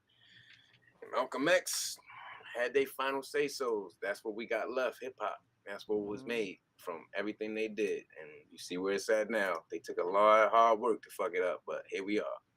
And here I am trying to fix it. You are trying to fix it, and one of the That's things fact. that you're doing it with is video games. So I definitely want to transition because I told you I was going to get into some video games because I looked at your list, and the one thing I noticed, so I'm going to focus on this company in particular, and that will be BioWare, because apparently you are huge on BioWare. Yeah, I'm a little sad of the current BioWare, but they made my favorite games, hands down. They were the first of my experience to give me some multiple choices. I like me some multiple choices. Like the character creation, they did all that. They handled all that. And the sleeper, I would say, is Jade Empire. Yeah, I was just about to say that. Jade Empire was actually my favorite BioWare game. Mine personally. I think I beat that like 4 times. That shit. I mean, you can play it a few times and not see the same things. That's what the thing about a BioWare game. And then Mass Effect, that whole trilogy they had me. They really did their thing. Yeah, I noticed you said trilogy. Dragon Age that came out, I was a fan of that. But it was a little. They could have connected a lot more. They could have did a lot more and we waited that long for that. But I still played the fuck out that game. I mean, that's how I was like, you didn't mention Mass Effect Andromeda. I was like, oh. I still played it because I don't really like saying something whack because I know it came from a whole couple of human beings, and them whole couple of human beings went through some shit for that to come out. So I always respect that. My childhood best friend I've known since I was 4, Cosell, aka C-Man. Shout out to C-Man. Like, he is a BioWare fanatic. Like, he played all of that stuff, whether it was Dragon Age, and him and I both used to scream for the heavens. When are y'all gonna make a sequel to Jade Empire? Just never happened. At one point they were talking about doing one and teased it, and then it never happened. And then by the time they got the Mass Effect, they were like, oh, well, this is our cash cow. Even though they would still drop a Dragon Age every once in a while, like Dragon Age Inquisition and and all of that other stuff that we had. Once they got the Mass Effect, and aren't they making a new Mass Effect? I've heard, yeah, it's in the works. But it's like you said about that old show coming back. Yeah, we're gonna need the old writers, we're gonna need the old team because I don't know, when they be replacing people, shit be going wayward. And I don't know who works there anymore because obviously I didn't keep up with all of that. So Did you ever play Anthem? They hold it down in the future. Cause and one of my other favorite ones, I don't even know what's more. It's probably the Star Wars, the KOTOR. The Knights of the Old Republic. That's my shit. A lot of people was mad they went online. I was one of them because I like my single player joints, but the online joint is still hot to this day, honestly, because the story it's got so much story in it. I'm satisfied with that. Star Wars kind of was one of the shows that helped me with my British accent. Nice. But now what I'm saying was, since you were big on BioWare games, did you play Anthem? I did. I tried to give it an honest shot. I did give it. I don't think I finished it because it was like holes in it. It was like something was missing type stuff. But I was super excited when the demo came out because I played the demo, and the demo, it looked good, it handled good, flying around, like doing the combat. I'm like, this game's gonna be really, really good. Me and C-Man were excited. And then the game came out and you started getting into the story, and it was just kind of like, oh, that's unfortunate. It was almost like how the Marvel Avengers hit. Like, it was cool for a little bit, then you're like, wait, something off. Yeah, I'm Team Ultimate Alliance to this day. Y'all, how y'all feel about that Avengers? They look mad good, but it was like, I hate it. It wasn't something that like I was like, oh my god, I really gotta play this game and stuff. But then they try to tease it with the Spider-Man, little small gameplay and shit like that. I was like, oh whatever. Like I said, I wasn't really like I can't wait. Like I said, I was more. I ain't gonna lie, they kind of had me. It was like, it looked good. See, that's the thing. When you look at it, you be like, but I wasn't gonna do because Jump Force did the same thing to me. You played a lot of Jump Force when it first came out because I remember your streams. Yes, and then when they hit me, and everybody know two biggest problems when we came with Jump Force. It was a lot was with the combat mechanics at the time. At the time, I'm pretty sure it got way better now, but at the time it was absolutely crazy. A lot of you can beat Yu-Gi-Oh. I'm sorry, you're not beating Yu-Gi-Oh. I'm sorry, you're not beating Dark Magician. Swiper this, you're not. No, I'm sorry. No, his hitbox was just too big at the time. And another thing was the DLC characters. You waited damn near a whole year. They made you wait for a lot of stuff. Right after you paid for it up front. And not only that, they gave us DLC characters we didn't ask for. Who the fuck asked for Bisky? Nobody asked for her. Nobody asked for her. Who asked for Bisky? Nobody did. Out of everybody, and you should have put goddamn Kite before you put Bisky. No. I wouldn't be mad you put for the fucking Leon in the fuck game before. No, you put Biscuit. Leonio? Yes, they put Biscuit. I mean, Biscuit is pretty brolic. I'm not going French. Biscuit was not the type of bro. They put. But Biscuit was a teacher. Look what she created. He's not talking about her as a character. He's talking about putting her in a fighting game. Yes, look what she created. Who you more excited to play, Biscuit or Miriam? Exactly. Exactly. That's my point. Listen, if Biscuit not taking off 50% life at the first hit, I don't know. Her in buff mode is gonna be knocking somebody out.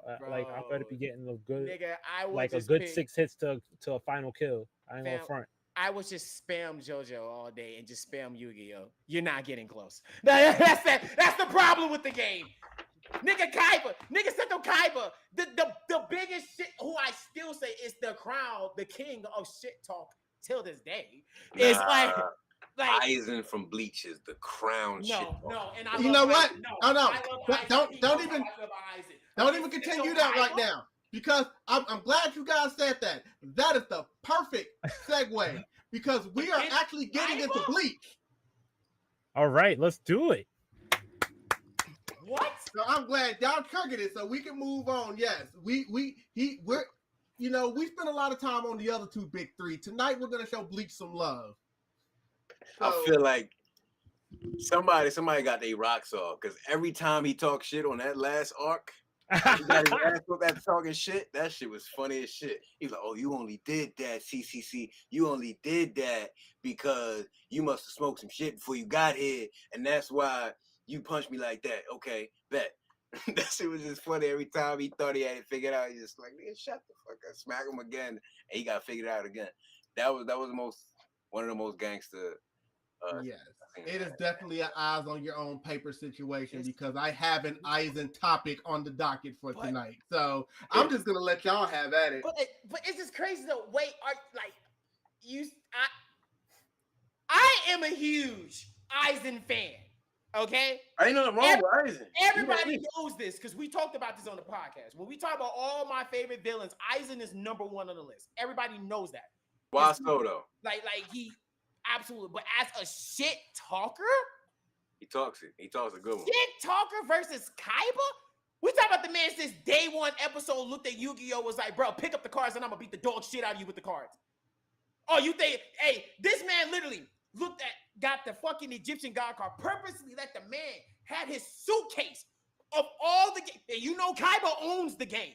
Kaiba purposely walked up to the kid, was like, hey.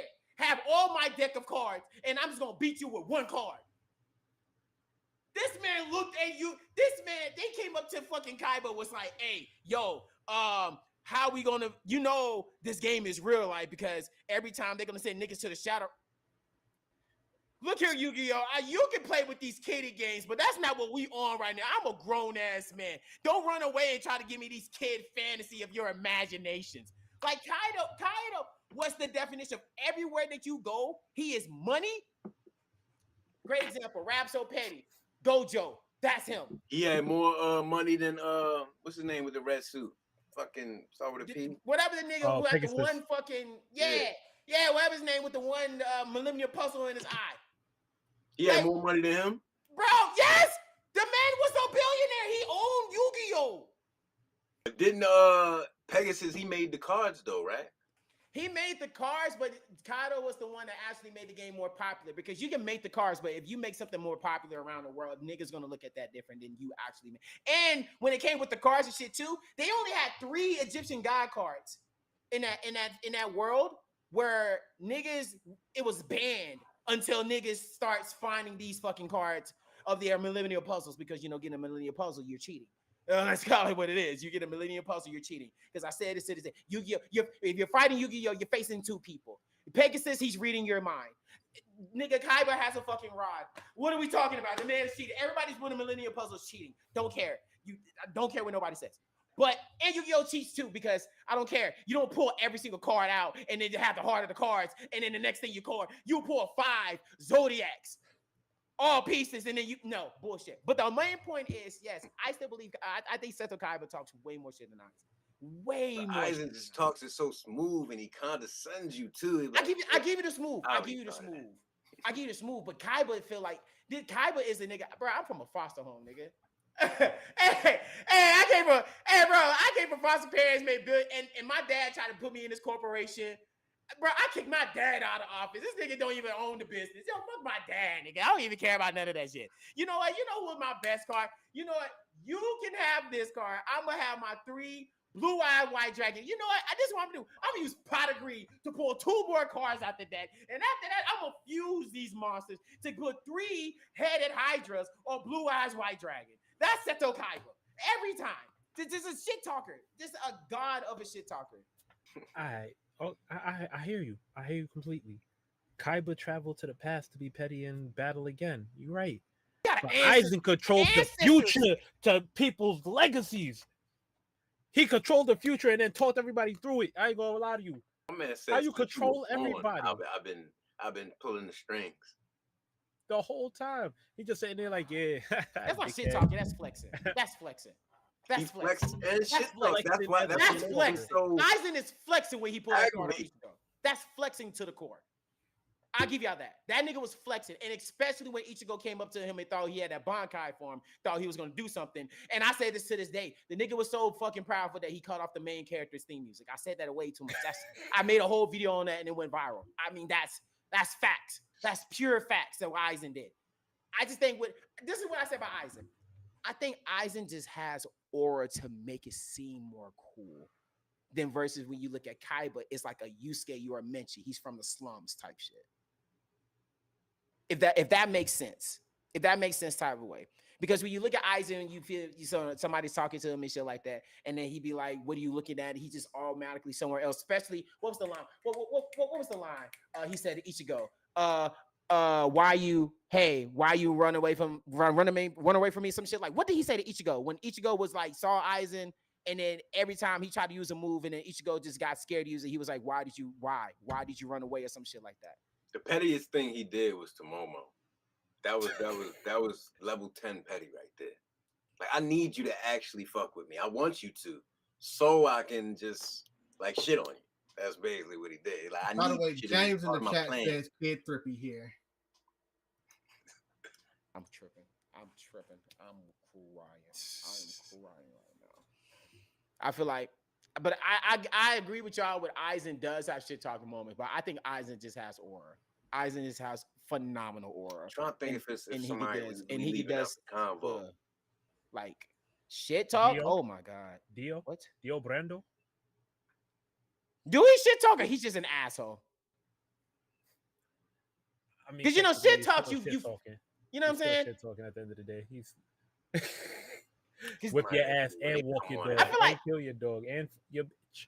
I feel like that's ass. See what you're naming is asshole moves. Yeah, he's an asshole. So he got the asshole. You're naming asshole moves Dio's doing. Nah, but I think Aizen the petty king. It's not even asshole. He just petty as fuck. Just like you ain't had to do that, bro. Come on. I give that. I give that. I say Aizen is definitely an aura farmer petty nigga. I give you that. Because like I said, we're talking about shit talkers. You gotta have somebody that's up there like with Yorimichi. And we're talking about shit talking because that nigga is the king of shit talking. I feel like I'm leaving somebody out. Like, Yorimichi is talking out there. What? I'm trying to think of who else because I know there's other people out there. I think of who's the greatest talking shit too. what was it? What was it? Like I said, I already See, said we that need some help from the chat. That's what we need going on. Yeah, we ain't got no yeah, shit chat. talkers. Drop those petty anime characters that talk shit. Go ahead. Petty, I like that. So, chat, this is your assignment for us. Drop those shit talking petty anime characters. Vegeta be cracking me up though. Vegeta does talk a lot of shit. A lot. See, when you first look at Vegeta, you like, hell yeah, until you learn later on, you be like, that's fucked up. You know? Because it's like, you can see why a lot of people love Vegeta. And I do agree, he do talk a lot of shit. He A lot. He does talk a lot of shit. Well, especially when we got to the the Saiyan arc, the Frieza arc. Not saying, yeah, the Frieza arc. Oh yeah, Namek. Oh yeah. Before he even touched Super Saiyan, yeah, Vegeta was talking shit. Escanor. Now that's a dog shit, nigga. Escanor. That's a good one. That's a good one. That's a good one. If you get a person who main ability is basically pride, and you're facing the counter of it, oh my god, nah, bro. If you feel any type of pity against him, you are in his fucking spell. Escanor not once said that. That man walked up to him and said, pity? Why do I gotta feel pity to someone who's lesser than me? Damn! Somebody give me a good reason. Go ahead. No, Escanor is What? He's a shit talker and he's petty. Like he's all of that stuff. Hey, what he say when 12 o'clock hit? You said I'll die. Who said that? You said you're stronger than me. Who said that? What? Huh? Nah, that's crazy. Yeah, that's a good one. That's a good one. Yo, chat, that was a good one. That's a good shit talker. That's a good shit talker one. That's a really good one. I give y'all that one. Awful one. Leave it up to the chat, every time. Awful one. Any level, on every level. Ooh. No, I give y'all petty. Awful one is a petty. Oh my god, Awful one is a petty individual. My god, he is petty. Especially when he gave the sniper girl a quirk. Oh man, use her up real good. So he from that same vibe as Aizen for real. Oh no, absolutely. To use niggas to give them quirks? Oh, absolutely. What? Oh my gosh. That man was the definition of no matter where you go, you hear his name. I think it's the people that give power to people. Because look at you, Habaha. Everybody that gives power to somebody, they petty. Yeah. They're like, I'm giving it to you, but I'm actually an asshole. You think I'm cool, but oh god, bro. Great. Friend, what about Death Note, Light Yagami. When he was Kara, he was talking wild shit. Why he was saying he was God, basically. Yeah. Okay, I give you that. Because consistently he was telling the government, y'all can't fuck with me while sitting next to the government. I think, yeah, now you know what? I give you that because not thinking about it, and that's some gangster shit. That's a real gangster shit. You gotta think about it, and that's a real gangster shit. You talking shit to the entire world, the government, and you're one individual, and nobody knows who you are except for L. Obviously, he knows who you are, but he doesn't need proof and evidence. But like, you got the whole world looking at you, the government, like, bruh, who is this? Getting the world disrupted by a teenager. Oh my god, bro. What? Nah, bro. And the alternate ending was fire. Yeah, that was crazy. Yeah, that was going. Oh, who's daddy issues from My Hero? Shoto's brother. You're not talking about Dabi, are you? Dabi, yes. Yeah. Dabi? You get Dabi? Yes, Dabi. You get the whole time. What you talking? Dabi the whole time. Give me a line, or give me a scene. When he first admitted that his dad. Okay. When he was first talking about his dad, and then he was talking about how the world's evil. Okay.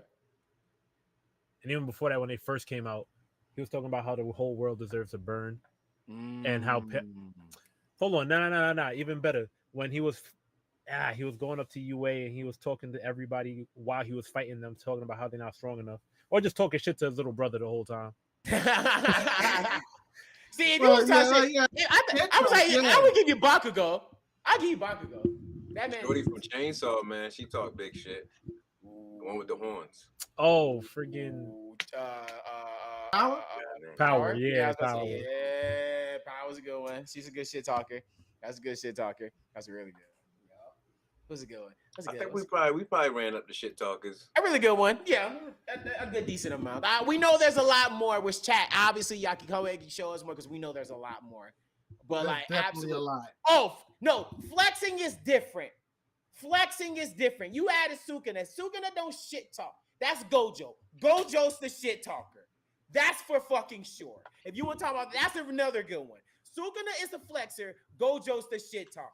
Because if you got a nigga who's absolutely asking you a question and was like, hey, yo, who you think who's going to be who's more powerful? You or Sukuna? Oh, that's me. And then you have a fucking Jogo nigga walking to you talking about you weak.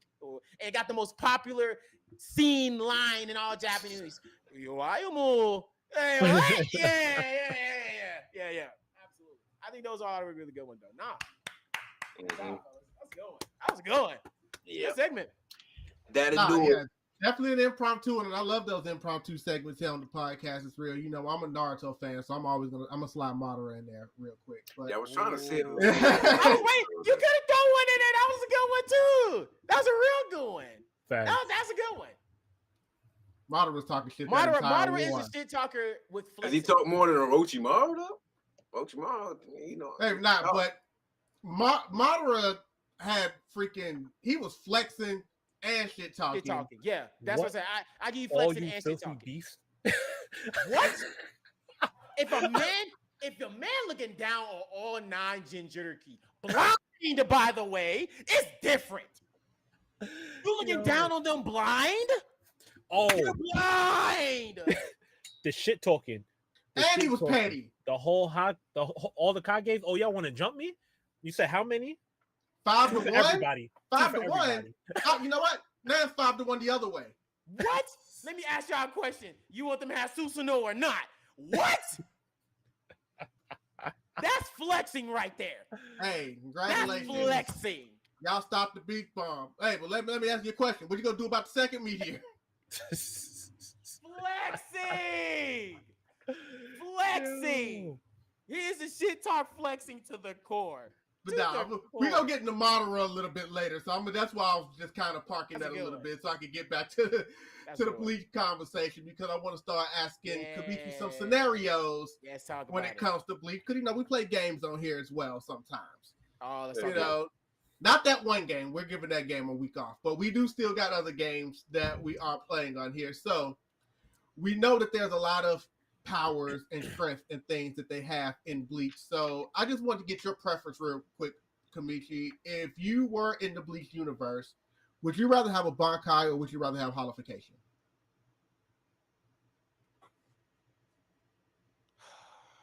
It's a good one.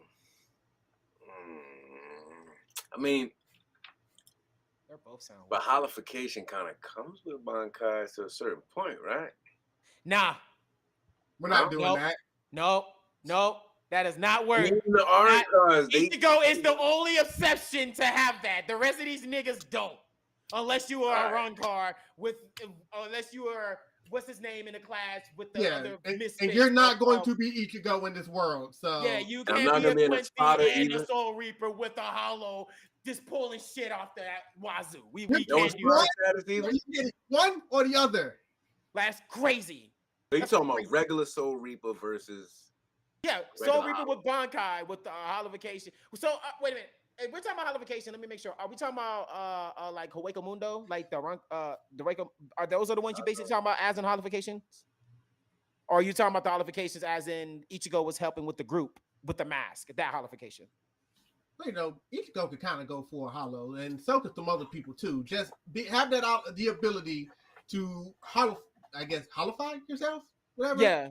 Like, have that ability, not just not actually being a hollow. I'll be Bankai because I don't have time. I just made it make sense. I gotta go with the Bankai. Yeah, I gotta go with Bankai ain't got too. No ill shit. You just gonna be a regular ass hollow. They was ill because they already had Bankai. So you better off if you got one pick. You better go with that Bankai because it can change because they be having different names for it, the true names and shit. So it can grow. Look, I don't got time to fight for my inner demons right now, okay? I don't got time to be, fighting for my life and out of nowhere, a whole hollow out of nowhere controlling my whole body. That's what I'm saying. But obviously, in this scenario, you would be able to make it happen. You wouldn't be struggling like Ichigo did in the beginning. Okay, because I'm just saying, I remember all those scenarios that shit was happening. Like, hold on, bro. There was too many problems for holification. Too many. Nah, it ain't gonna just be popping out of convenience and plot armor like it was doing Ichigo. You would actually have control of the shit. Okay, because boy, that nigga, them niggas were different. What?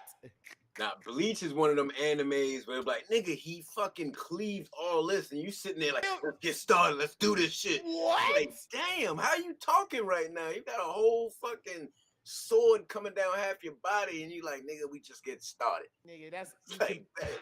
You Kenpachi type nigga. I know you have to spoke yet, so all of y'all are going with Bankai? I gotta go with Bankai. That just sounds so tough. It's solid. I'll fight my demons later.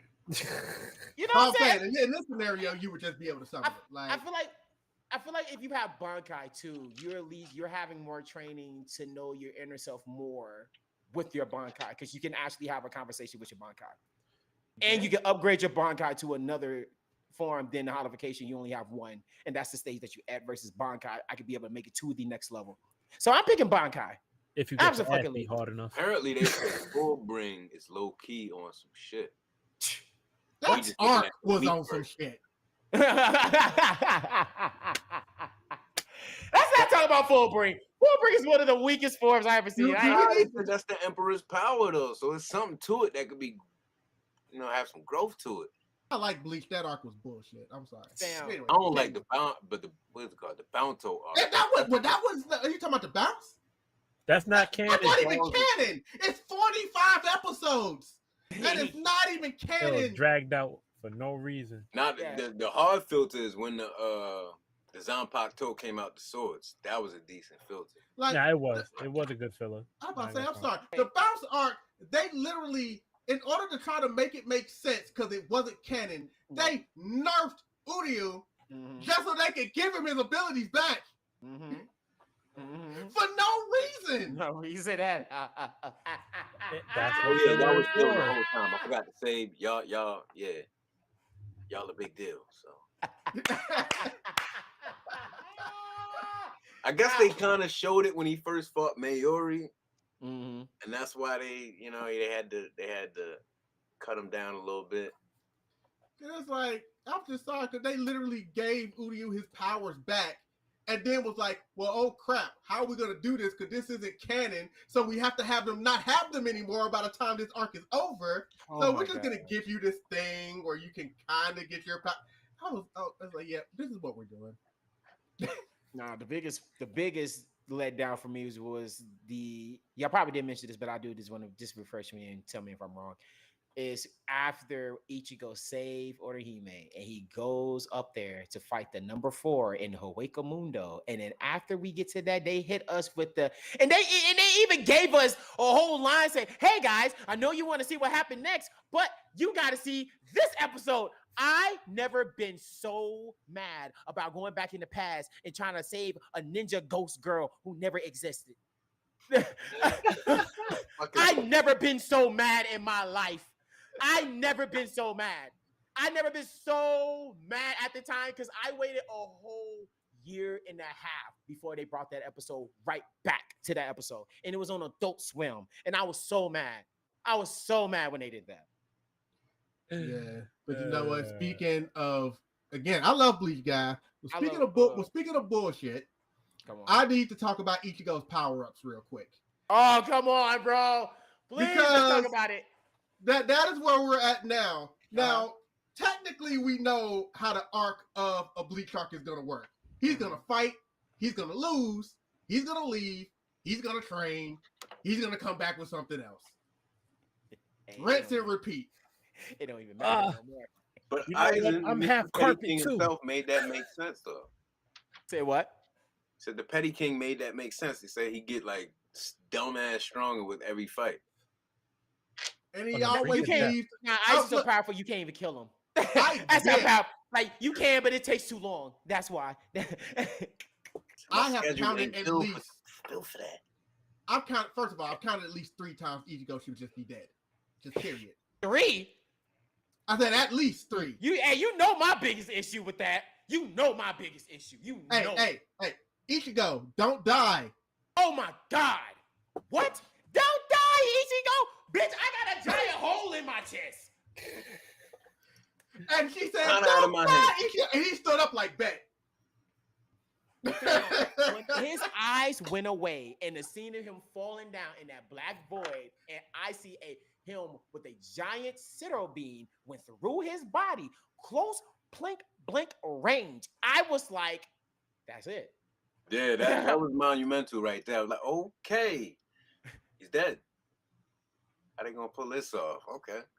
They did Like, that. They sold. They pulled it off by just pulling it off. That's how he pulled it off. That's why I was like, that holification is bullshit. That holification was bullshit. Because when that man said, okay, I get it. Let me be fair. I get it why they said that and how he got it. Because Hollows actually has a hole in their heart to show a different, deeper, darker form in themselves. So a hole doesn't even matter because all the Hollows have some sort of hole on them. So that it's how you got it. Okay? It's how you got it. It wasn't like he was fighting Byakuya and then the mask just popped up out of nowhere, started laughing, and that moment. That's different, right? Versus, yo, I just beat the hell out of you in front of your friends, I fought you at your strongest peak with the holification mask on, by the way. And I'm gonna put a settle bean in your body, and then all of a sudden, don't die, Ichigo, and you pop up with horns on top of your head. You don't even know who I am. You can't even breathe. Like, huh, nigga? What? Huh? Nah, dog. You mean he was so powerful it shook the whole Waco Mundo? He was that powerful after he get his ass whooped that badly, and I don't mean regular too. While you on that, real quick, a Ghost said, I feel like we're understating the filler that happened in the middle of the Soul Society arc, Renji versus Ichigo. Come back next week to see the epic conclusion, right after we check in on Ichigo's sisters. Yeah. Mm-hmm. No. Yeah. But that fight with the Yukio was no. Yeah, Ichigo didn't even finish the fight in his conscience, to the point where after he realized what happened, he's like, yeah, injure me so we can make this. Right, literally, the same face you just made was exactly my face when he said that line. That was my exact same facial reaction when he said that. I was like, ain't no way, ain't no way you're talking to me like you just that nigga unconscious. No way, bro, no fucking way. Because each segment in Bleach, Ichigo gets to that stage where he's unconscious, and when he's unconscious, he's doing something that's fucking incredible. Instead of 1,000 Years of Blood War, because that's a different Ichigo at this point. But the old Bleach Ichigo, yeah, that he should have been gone for fucking sure. Especially against Kenpachi. He shouldn't even fucking survive against Kenpachi. How the fuck do you survive against that guy? Huh? I think he just respected. How Kenpachi going easy on him? Did. Like going that hard. Kenpachi went easy on that man. He didn't even go. He didn't even use both of his hands on the sword. He went easy on him. Listen, he a freaky ass. Piss me off, bro. Then you fought Renji, and he cut you up. Renji. You lost to one of the weakest Soul Reapers, bro. I'm sorry. I don't respect. I fuck with Renji, but I just like Renji. Renji's like a Vegeta to me a little bit. Just a little bit. Like, but at least Renji got dubs on his belt, though. You feel what I'm saying? And I respect him for that. But it just now, all three of them. It's just all three of them. But it's just when we get to the 1,000 Year Blood War now, it's not even close. It ain't even close. Them Quincy's are different, nigga. Yeah. I ain't gonna hold you. I had a theory for Chad, and I'm mad that they ain't make it happen. I wanted him to get full armor. I'm sorry, that's who I had no respect for. I know people that are fans of Chad, but I'm sorry. Oh damn. Oh my damn. Chasiri. Oh my damn. Chad. We gonna put him on for Chad. Sorry, y'all. I just want y'all to know that I'm not that person that I was 5 seconds ago. I've changed. My album will be out next week. Make sure to go listen to it. This is my Redemption album. And back to you guys. Thank you, Jasiri. But now let me explain my problems with Chad. It's not him as a character. I have no issues with him as a character. I figured you don't. I have issues with those abilities. Come on, let's talk about it. Yeah, let's talk about his abilities. Please, let's talk about it. On him. And he just walked home after that shit. He's like, what happened? And then it happened on Tokyo Ghoul, and the main Riza girl got crushed from the steel beams, and she was powerful as shit. This nigga was a regular ass human at the time, taking on the whole goddamn steel beam. They should have made him way iller than he was. God damn, what the fuck? I ain't gonna lie, they should have had him, Ichigo and him, like really bullying shit in school, bullying bullies. No, the power of Ichigo on nobody should be fucking. They was fucking people up. That shit was lit. Like, the power level Ichigo is on right now. Nobody should not be fucking touching him. Which actually brings us to his power levels, because we know he did a lot of training, and we know how a lot of times we've pretty much called Ichigo the plot armor god. And so what? Y'all want to talk about One Piece? My fault. Y'all want to talk about One Piece? Talk about plot armor? What the fuck? Have you not seen your main hero in Ichigo? Stop it. We can go through each arc and fucking band for band, I promise you. But I'm sorry, go, sir. I don't know. The question I was just going to ask is, do you truly feel like Ichigo earned all his power-ups? When we get through his ancestors. Hell yeah. He got like sliced the fuck up three different kinds of different ways. Wait a minute, hold up. Ask me that question one more time. Do you feel like Ichigo earned his power-ups? Fuck no, because Aizen set that shit up. Wow! Hello! Yes, of course he earned it. His mother gone for that power. What? Mother gone. No. He earned it off just GP from the mother dying. That's that. Say that again, I'm sorry. I say he learned that from GP from the mother dying. Bro. Bloodline. This nigga Aizen made his life plan, okay? This nigga made his birth all the way till he faced him at the damn end of arc. That man watched his whole life story. He's literally, he said, I purposely let your mom and dad made each other so you could be born. Yeah, I purposely put the hollow there so you could be there. Yeah, I purposely had the other hollows knowing that I experimented to put a hollow inside of you. Everything that has happened in your life from the moment you were born, before you were born, has already been laid out. Aizen made his fucking college plan. What? You made it this far because I allowed it. That's like Ichigo daddy was LeBron. He just had a vision. Looking at you and your kids like, damn, they got a nice little family. Okay. I'm about to manipulate the fuck out they kids. Oh God, what? Like, damn, just because my family look nice? The fuck kind of shit is you on? God. That's what I'm telling you. This nigga's he's something else. You on another, he's something.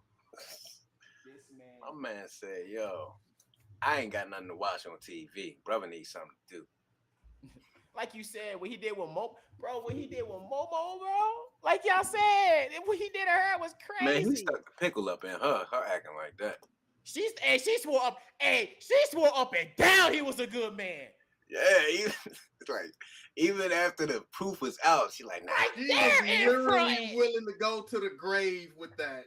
Hey, she was pulling the Sakura, but worse, in my opinion. It's worse. I would say, because people give Sakura a lot of shit. Bro, nah. You talking about somebody who's down bad over a nigga? Yeah, Momo's definitely the one for Bleach. Absolutely. After the evidence is in front of you, and then you still on the side. That was a nice notable joint right there, Naruto while in Sakura out. Look, Sasuke may have attempted to do. Sasuke may have attempted to do some things to Sakura, but he never actually did anything because he got stopped. Aizen legit put a whole body in front of so everybody can see it, and then she was like, nah. Admit it. When aura formed, different Aizen holification, different, when he had all the hollows and he got the Espadas. I said their names right. The Espadas coming out on his side, and he started changing it. He had the bangs at first, so he started being Virgil for Devil May Cry. You feel me? And then after she looked at him, she was like, "Where you going?" He was like, "Bitch, I don't like you. Why are you still talking to me?" And she still liked him. I'm Ghost said in the chat, Momo was out here willing to off Toshiro, her bestie, over Aizen. That was day one. He was Day down one. bad. Yeah, I would say Sakura was down bad for Sasuke. No, this girl was down bad. She wasn't even the same. Every time you see her, it's just that is something wrong. She starts shaking. She starts shaking, having flashbacks about how happy they were together. That was a lie. That was a lie, bro. Damn. What? Damn.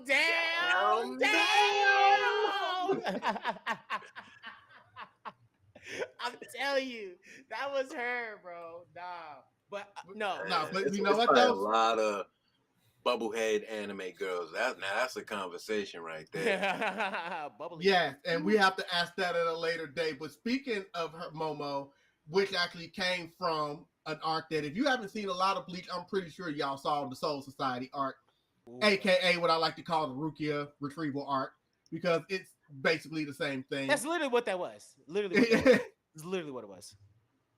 And we all know that is so my man Towson's death. It could have been a little more epic. Like, damn, but it makes sense. Like, he got killed by his own arrogance and shit. Mm-hmm. Because I just don't know the scale of power, because it didn't show off enough to, like, nigga, when you had the mask on, you was shit. And once you turned, shit went. Look here. So I know in hindsight, we know about some stuff that went later on and everything in the Soul Society arc. And he knows how I feel about Rukia. You know, I've been on record. Oh yeah, and in the Bleach world, in this Bleach format, Rukia was very shaky. But it's also but Thousand Blower, Rukia doing some shit. I ain't gonna hold. Yeah, and when I catch up on that, maybe my opinion on her would change. But when the Soul Society wanted her dead, because they brought her there, we know there was one over a rule. There was one person that was on the side of that rule, and that would be Byakuya. And, you know, of all people, that was actually all for Rukia dying.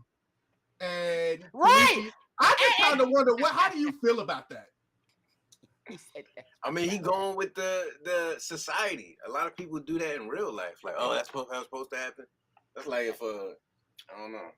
Wait, and that's a brother-in-law though, right? Your fucking family, and what are you gonna do? It doesn't. I mean, yeah. Even after when they went through the whole, you know, you need to know more about Byakuya, who he married, and you know, and he wasn't never really there for Rukia, and then when he was gone, he decided to adopt her, and then now you know she's my sister. But at the same time, even though I swore to adopt her, protect her, I also swore that I will never bend the rules ever again. So now I gotta kill her. So my man contradicted himself with ease. That's what I'm saying. He said, "Nigga, that's your special power. Fuck them flowers and shit, nigga. You got a gift with that shit, because that shit don't make sense, brother." Fuck is it?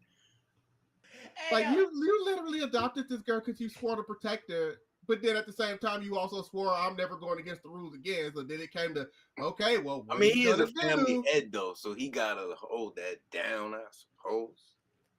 You know, I just realized. About our fucking captains in Soul Society, there's only one person out of everybody in the captain who is actually sane versus everybody else who are insane. From 1 through 13 or 12, whatever the damn number is. Number one, come on. If y'all watch 1,000 Year Blood Wars, I'm not going to spoil it, but we learn more about her. Yeah, the bitch is actually loco.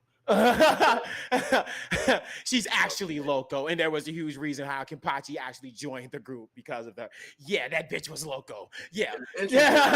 From criminals. Oh my god! Like every single captain besides Toshiro, I believe, is fucking insane.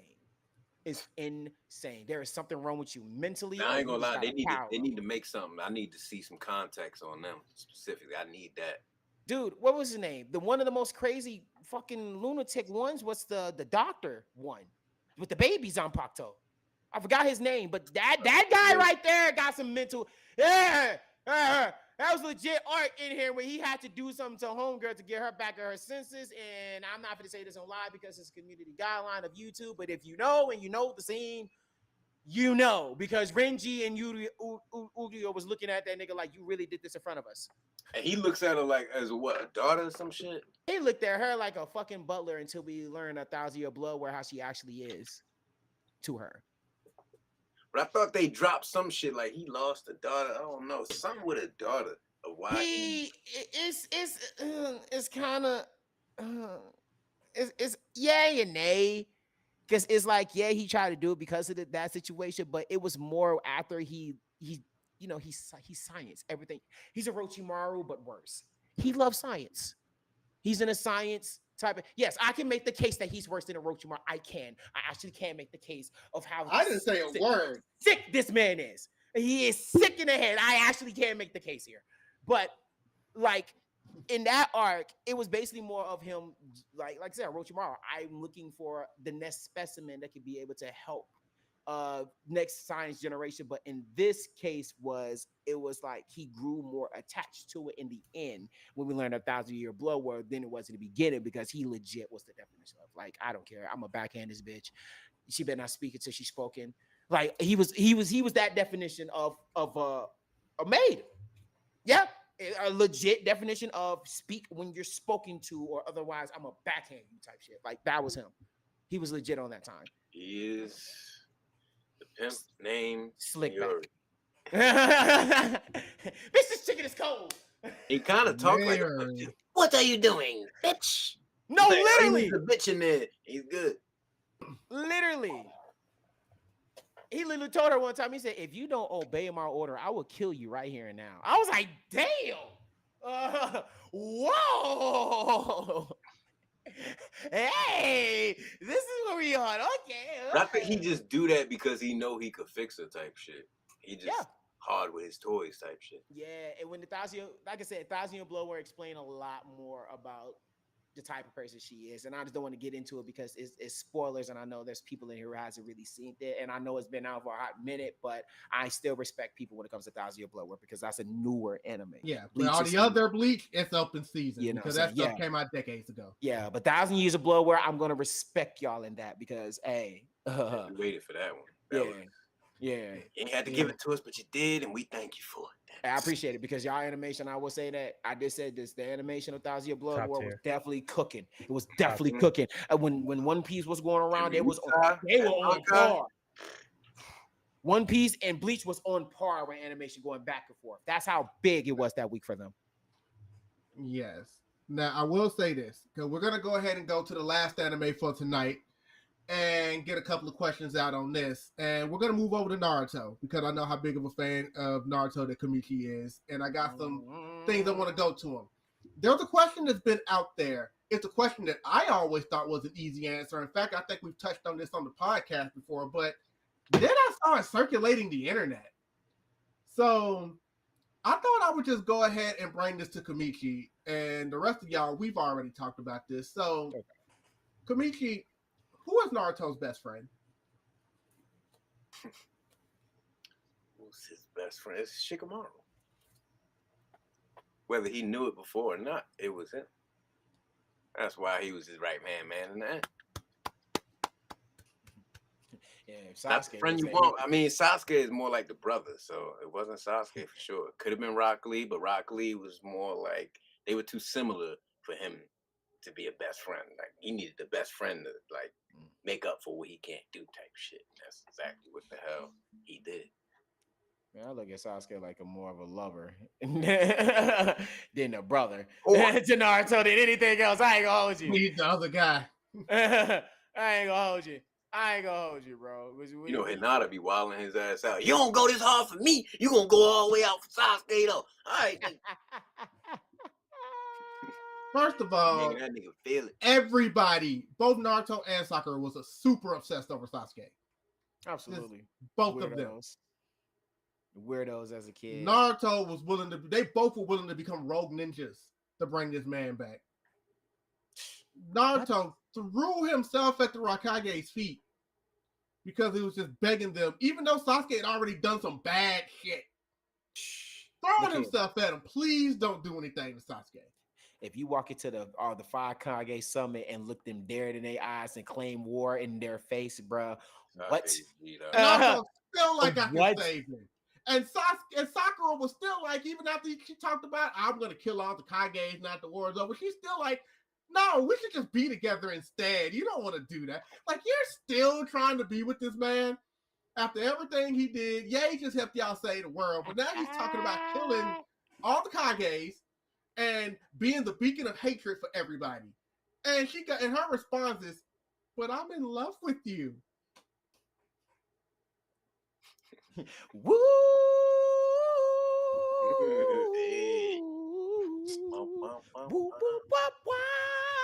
He even says it. It's like, like, what y'all are asking me to do is partake in some romance I ain't trying to have no part of. Like, will y'all stop trying to make this happen? That's why I said he only married her out of necessity. That's Because why Nara said that's why Sakura ended up as a single mother. Oh my gosh. Oh my gosh. Sasuke just wanted the kid. He needs to restore his clan. Sakura had a kid. But Sakura found her peace. She like, look, I got She it. accepted. She just accepted her life.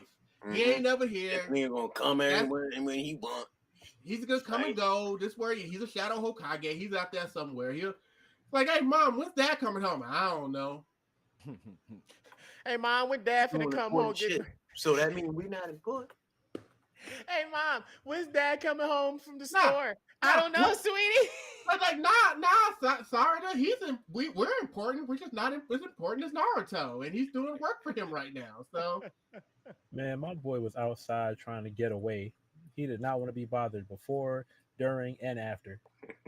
he wanted the kid to restore his clan. That man almost murked his own kid, though. Didn't even know what she looked like. Almost murked her. You got a kid. No, that man is acting. He didn't even recognize his own daughter. That's what I'm saying. I'm like, was it the glasses? Because I'm just like, dude, like, how do you not recognize your own daughter? But that's why he didn't see her. He never was out seen here it. trying to make more kids. He's a That's what he was trying to street do. nigga. with other What villagers. have I always said on this podcast? I am convinced that there's a Sasuke baby in every village, and one day they're all just gonna show up. Oh shit! Not the Rolling Stones. All fully trained. Papa was a Yeah. Rolling Papa Stone. was a Rolling Stone.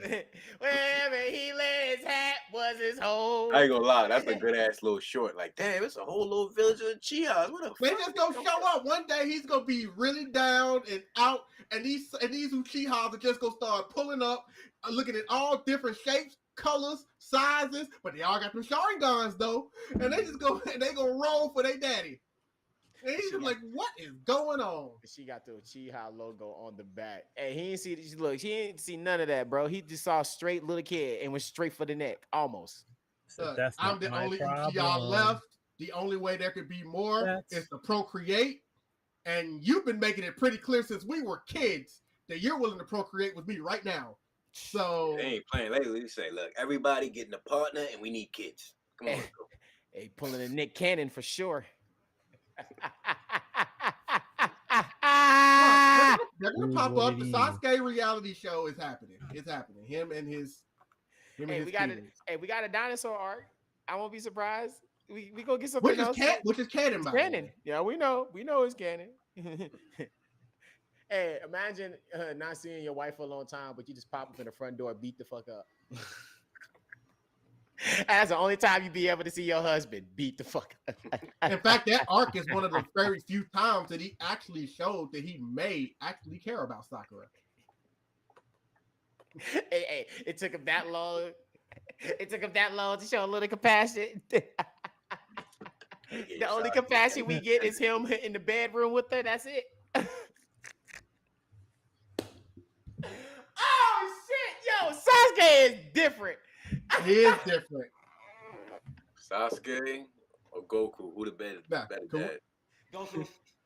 Goku's a good dad. Goku's hand down, and I still stand 10 for. He is not a terrible father. He's a good father. He's Like, a nah, wonderful yes, father. Joe. He's a fantastic like, look, father. You ain't gonna get no father period than me, brother. I'll whoop some of my ass and fucking with Oh no, no, it's not you. It's really more of a segment. I heard people been saying that around too. And I like to step on people's necks about that shit, because that shit gets me when I be hearing that.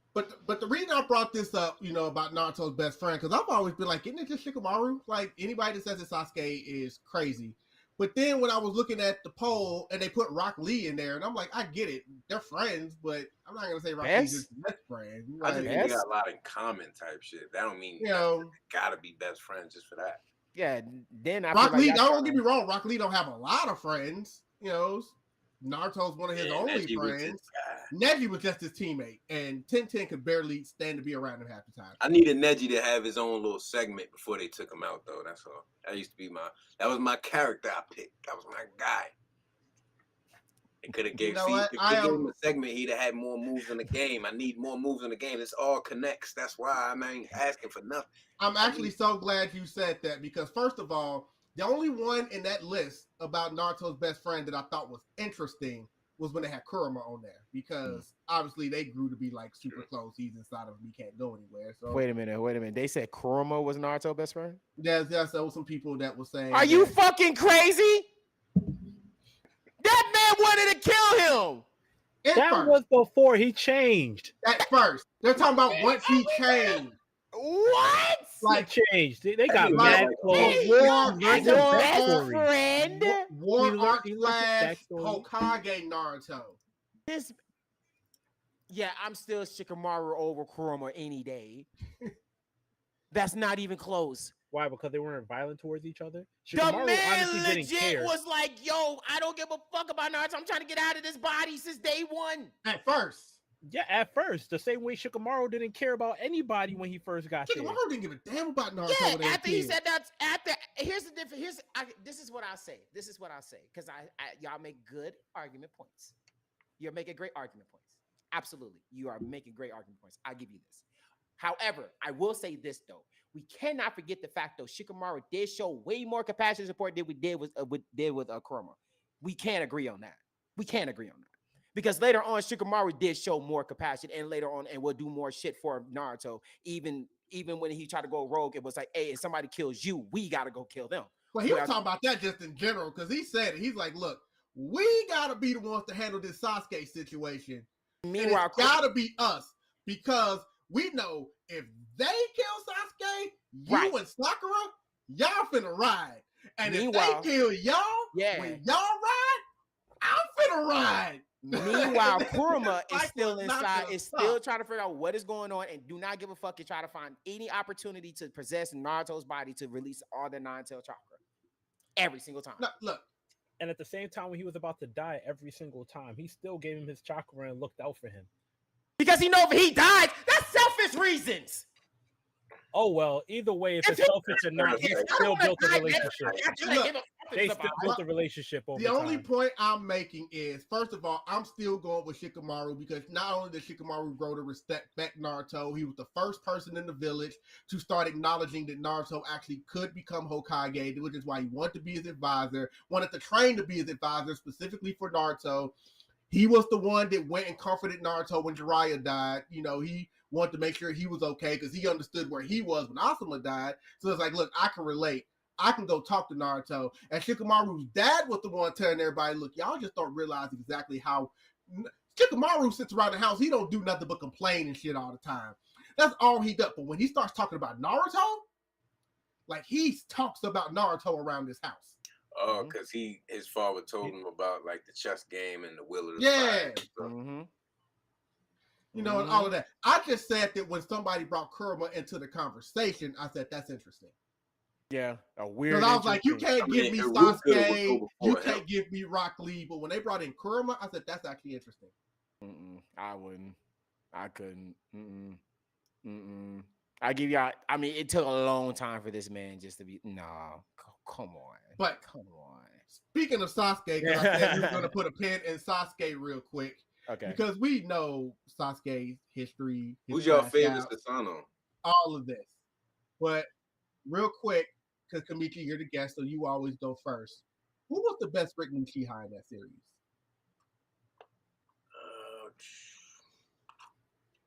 And that covers all of them. That's including Madara and Obito. Best Uchiha? Written. Best Uchiha.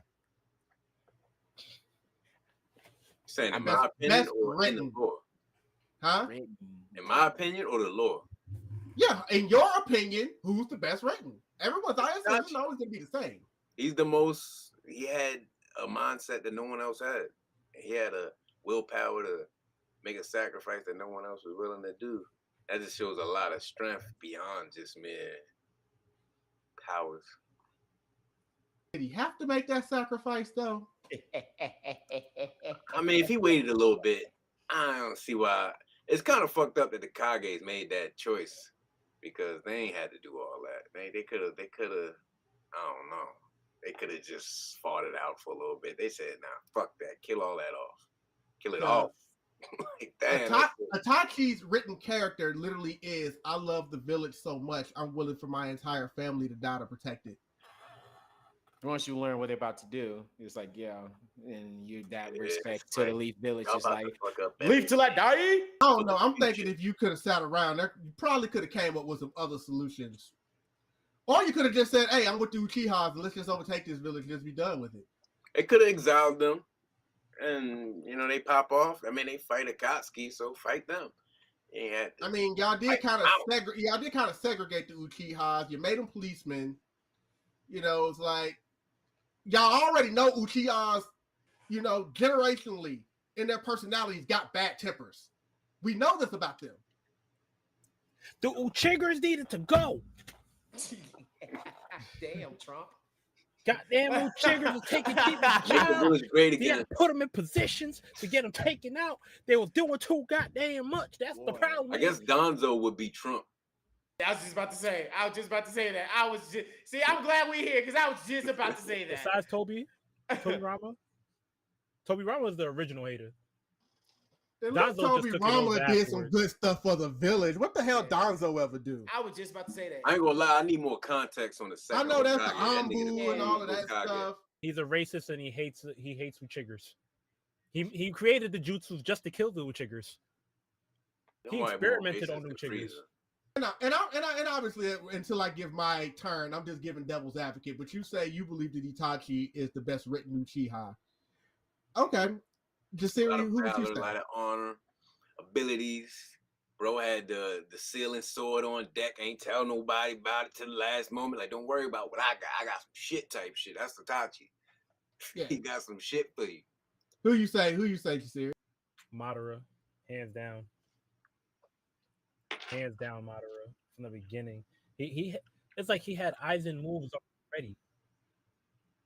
From the beginning of the Obito plan, sound from like the the beginning most of the broken, war, I ain't the gonna hold first Great Ninja War, huh? Say Obito sound like the most broken.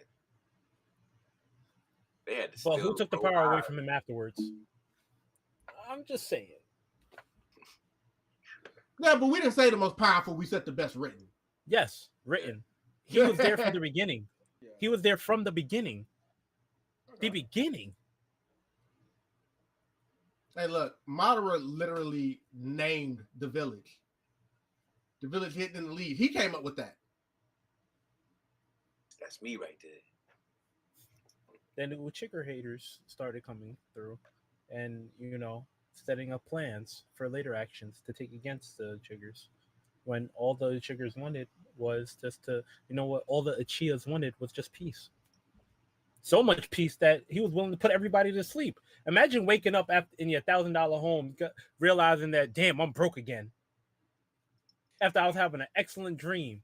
Yeah, I hate him even more. Come on.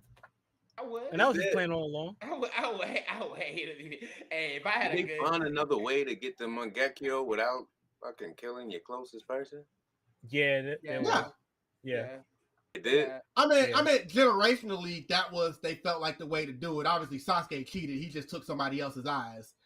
So it's like, yeah, and this is how I got it. But And they Sarada gotta go got through her Learn Sharingan shit. It's without not having to like they kill gotta her go best through friend.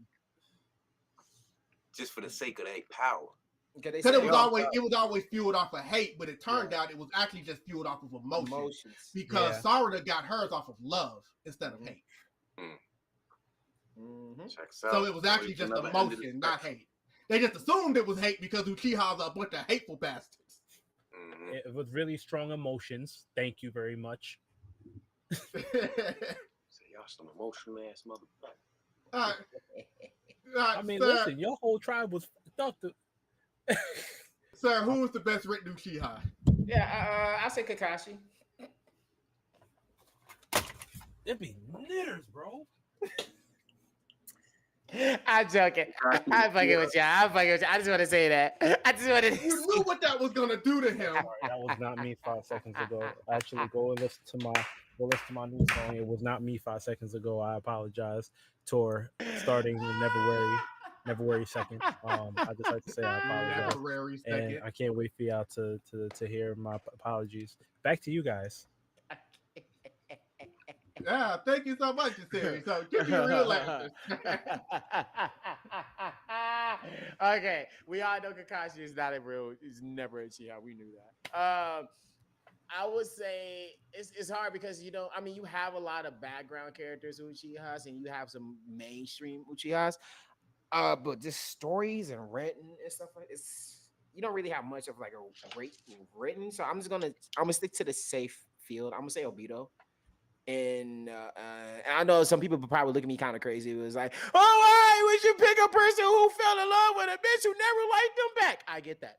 100%. I understand how y'all feel. 100%. But I would say beside that point, move that to the side. Obito done a lot of crazy things that a lot of people kind of fail to realize or give him credit to. Not only he made an masterpiece with becoming a Jinchuriki that Madara wanted to be before he snatched it and did a broken cheat code for. He was going up one of the toe-to-toe, one of the most crazy, powerful, I still say to this day, could actually still get rid of Uchiha, Mr. Minato himself. Especially going to the Leaf Village, taking over, and not only that, you're one of the main reason that comes in and start a war, and not only that, you was undercover playing as Toby, and then popped out was like, yo, Sasuke, just to let you know, I was playing Toby just time to time, just to get close to you and get in your head about some things about your brother. Like Obito's was just setting thing. He was the tone setter. That's a great example. Obito was a great tone setter when it comes with things. I think he had the best dojutsu. Yeah, I feel like out of all the Sharingan, so he had one of the most crazier ones because you had a Sharingan that you literally can't touch him. Like you're in a dimension, like another dimension with his eyes. He can be untouchable. Yeah. No, I'm saying he gave his other eye to Kakashi. He had both. Like Kakashi had him at the end, and we saw how that went. Yeah, Obito would probably be mad crazy. He had that in the beginning. Okay, so my question is, and I like Obito Susu. If Obito and Shinsui all got these special Sharingan, why isn't Itachi's? What's special about Itachi's and Sasuke? If they can they all do the Amaterasu and Tsukuyomi, or was that nothing special about Sasuke's? No, I think what's just made special about Itachi because his eyes were just super original. I think for his state of what it is, and for him to even touch Amaterasu stage, it was one of the most. I think was it a newer? Just correct me if I'm wrong. Was it a newer jutsu or was it a forbidden jutsu? Amaterasu. Was it a newer jutsu or was it a forbidden jutsu? I don't think it was forbidden. I only seen Madara does it, right? Shishu did it correct, right? He did it first. The thing about Itachi is just his Genjutsu game was just very strong. Yeah, no, Genjutsu was his. That's the whole thing about him. His Genjutsu was just too superb. I mean, it was so fucking badass. You put the sage snake in the infinite Genjutsu. Yes. Infinite. I mean, but that's Shinsui's. That's what I'm saying. Like, what do Itachi and Sasuke? Because I'm pretty sure they could tap into the Tsukuyomi and Amaterasu. That other shit is some special shit. Does Sasuke and Itachi have that special shit? I know Sasuke already got the Rinnegan going on. Yeah, now. Well, now he don't got it anymore. Yeah, that's been gone. That's been gone, bro. It's Rinnegan. That's what it is. Nerf Sasuke, bro. They pull a Vegeta on Sasuke on this arc. I ain't gonna hold you. That they did my boys Sasuke wrong. Like, hey, they did that boy wrong. Man, look, it ain't nobody else's fault that nobody thought to just charge that man and stab him in his eye like that. Like, The man eye was so annoying. The main villain kept saying it over and over. This damn Renegon. This damn Renegon. That man possessed Boruto. That was the first thing he did. That I gotta go. Go, boy, what? Nah. But to answer your question, I don't think after the Amaterasu, I don't think it'd probably be that even special no more because now we at the stage of gods. Amaterasu probably wouldn't even affect. I think Sasuke did the Amaterasu. Bro was just in there He chilling. do it. Yeah. Yeah, bro was just in there chilling when he did it on him. It was like, oh, Amaterasu, that's so cute. So it wasn't like at that point it was God. So it didn't really matter what Amaterasu could do at that point. But that is Like we were saying, was lit. They should have revamped it or something. Cause Nah, when they Itachi was just so used to his Renegon. That was just his main thing. Teleporting from one in here. That was just his thing. He instant transmission. Or Law swap people. Oh yeah, that's a good example. He was Law. Just constantly taking one piece and switching it. But I think the point that he was asking is because, you know, Sasuke literally by the time he got OP is because of his eyes, but he got his eyes from Itachi. Yeah. He got his eyes from Shisui. Yeah. Yeah. It's So a lot to keep. So we know who the real OP one in that village was. Yeah, Shisui. Or That was gonna be. be. That's what they was That saying. would've been Why like- he had to go. That was proven. Shisui was my answer, but he was so short. It wasn't Yeah, like you which is couldn't why really. he had to go. Yeah. What do we say about OP characters? Yeah, I ain't gonna lie, on the new you told him you gotta Naruto, go. him on the game, that motherfucker's a Oh problem. yeah, no. Cold. He probably on the game for fucking sure, especially when he get his fucking Susanoo. I say, wait, he got Susanoo? And for me up when they get him Susanoo in the game, I say, wait, you got Susanoo? You went from green to red to purple. Well, huh? How many kunais you throwing out of there? What? Nah. All I know is, you know, Obito attacked a village, killed Naruto's parents, made everybody believe that he was Madara, Yeah. started an entire war, Yes. all because his bitch died. Yes. Absolutely. That wasn't his bitch. Who wasn't actually. even feeling him. No, who wasn't his bitch? No. That's why I said I had. That's why I was about to I say all of it. highlighted that. That is super important. So he was for a me to munch. say that. So like, hey, He did all of this. go for a bitch. He All was a of it. munch. Hey, just like Ghetto from JJK. Hey, bro, you did all this over a bitch, bro? I sure the fuck did. I sure the fuck did. Hey, just like Castlevania with Dracula. You murdered everybody in the world over a bitch? You should have touched my bitch. Hey, you gotta think about it. That is villains 101. No, it's always a Don't woman. It's always a woman. Like, what do they always say? Even in real life, they say, you know, most wars are started because of Over women. the girl. Why are artists beefing with each other over a girl? Touch my ball. Touch my ball. That's my ball, Touch my right? ball. That's my ball. Don't touch it. Your fan, what's going on? What's up, Phoenix? Wigging it. What's up, the Dark Phoenix? Yeah, How so you doing? So his woman, who wasn't even his woman, died Yeah, right in front of him Mhm. by Kakashi. Yeah. And you can't even say it's because of a misunderstanding because the man later revealed, oh, I knew he didn't try to do that. Yeah. I knew the whole time it was what happened. So you can't even make that a thing where it's like, oh, my friend killed my other friend and that's why I'm mad. It's like, no, you admitted that you knew what that was, and you're still doing all of this. Yeah, pretty much. And you love this girl so much that you and Kakashi die, and you send Kakashi back because you're like, nah, I don't want you in the afterlife with me. I'm finally alone with this girl. You you stay alive because you're just gonna be in the way in the afterlife. Yeah, no. You go be a Hokage. No, it ain't time for Naruto. Go be a Hokage real quick. Go be He the didn't care about him being a Hokage. He said it. I don't want you up here with us. Hey, you see her? She was waiting on me. No, she wasn't. She was actually having fun with somebody else on the other side of the world. But okay, have fun. You got fun too. Little girls in Naruto, they a little choosy, yo. What the hell going on with the village? Choosy. They like who they like, and that's what it is. unless you're Ino. Ino was created by Sasuke, then Sai came along, and then it was kind of like, you know what? At least I can switch my taste.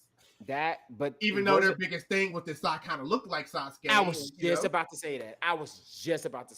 I was like, ain't that what Ino's main thing about Sai though? Cause he looks like Sasuke. Hey, that's the closest thing to Sasuke I'm gonna get. Found that out. I hope bro ain't never find. And the guy who's very blunt because he doesn't know how to lie, that would be Sai, actually called her beautiful. So he knew, oh, you called me beautiful. And I know that's the truth because it's coming from you. Because we know you don't know how. Ooh, okay.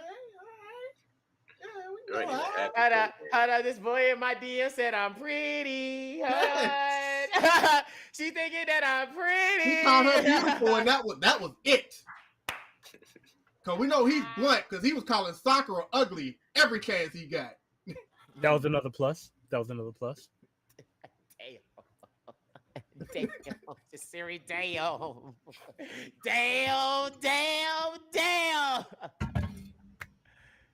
This dude at the bottom needs to cut his camera off. His face is making me mad. Hey, Maji. God damn.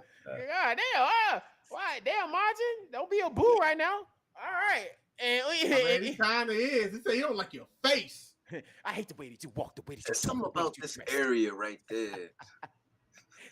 It's just something right here. Just something. Just something about this box right here. Said, like it's something about somebody that just says, I don't like your face. Oh, me? You don't like me? Is it me? Who? Me? Yes, you couldn't be. Then who? You. Oh my God, we love Charlo. But yes, that was my answer. Obito. Absolutely. Shut up, Kameechi.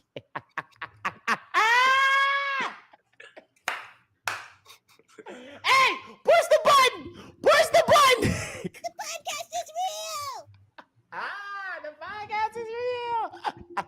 Oh man, I mean, I could say Sarada. Because she's got her head on straight. She's got her head on straight. Yeah. She knows what she wants. She wants to be Hokage. She's getting her power-ups the right way without having to take other people's eyes.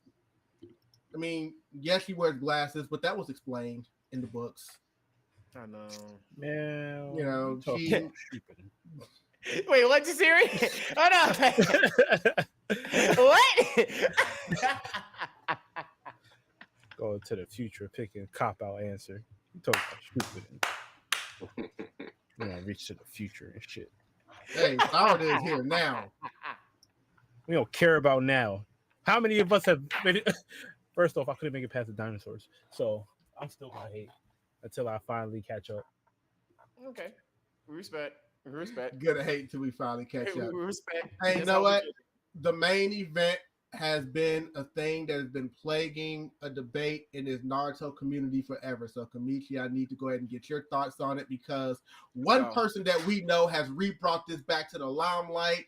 It has been the biggest thing, especially in our community. So, Kameechi, what is your thoughts on the Akatsuki clouds in this community?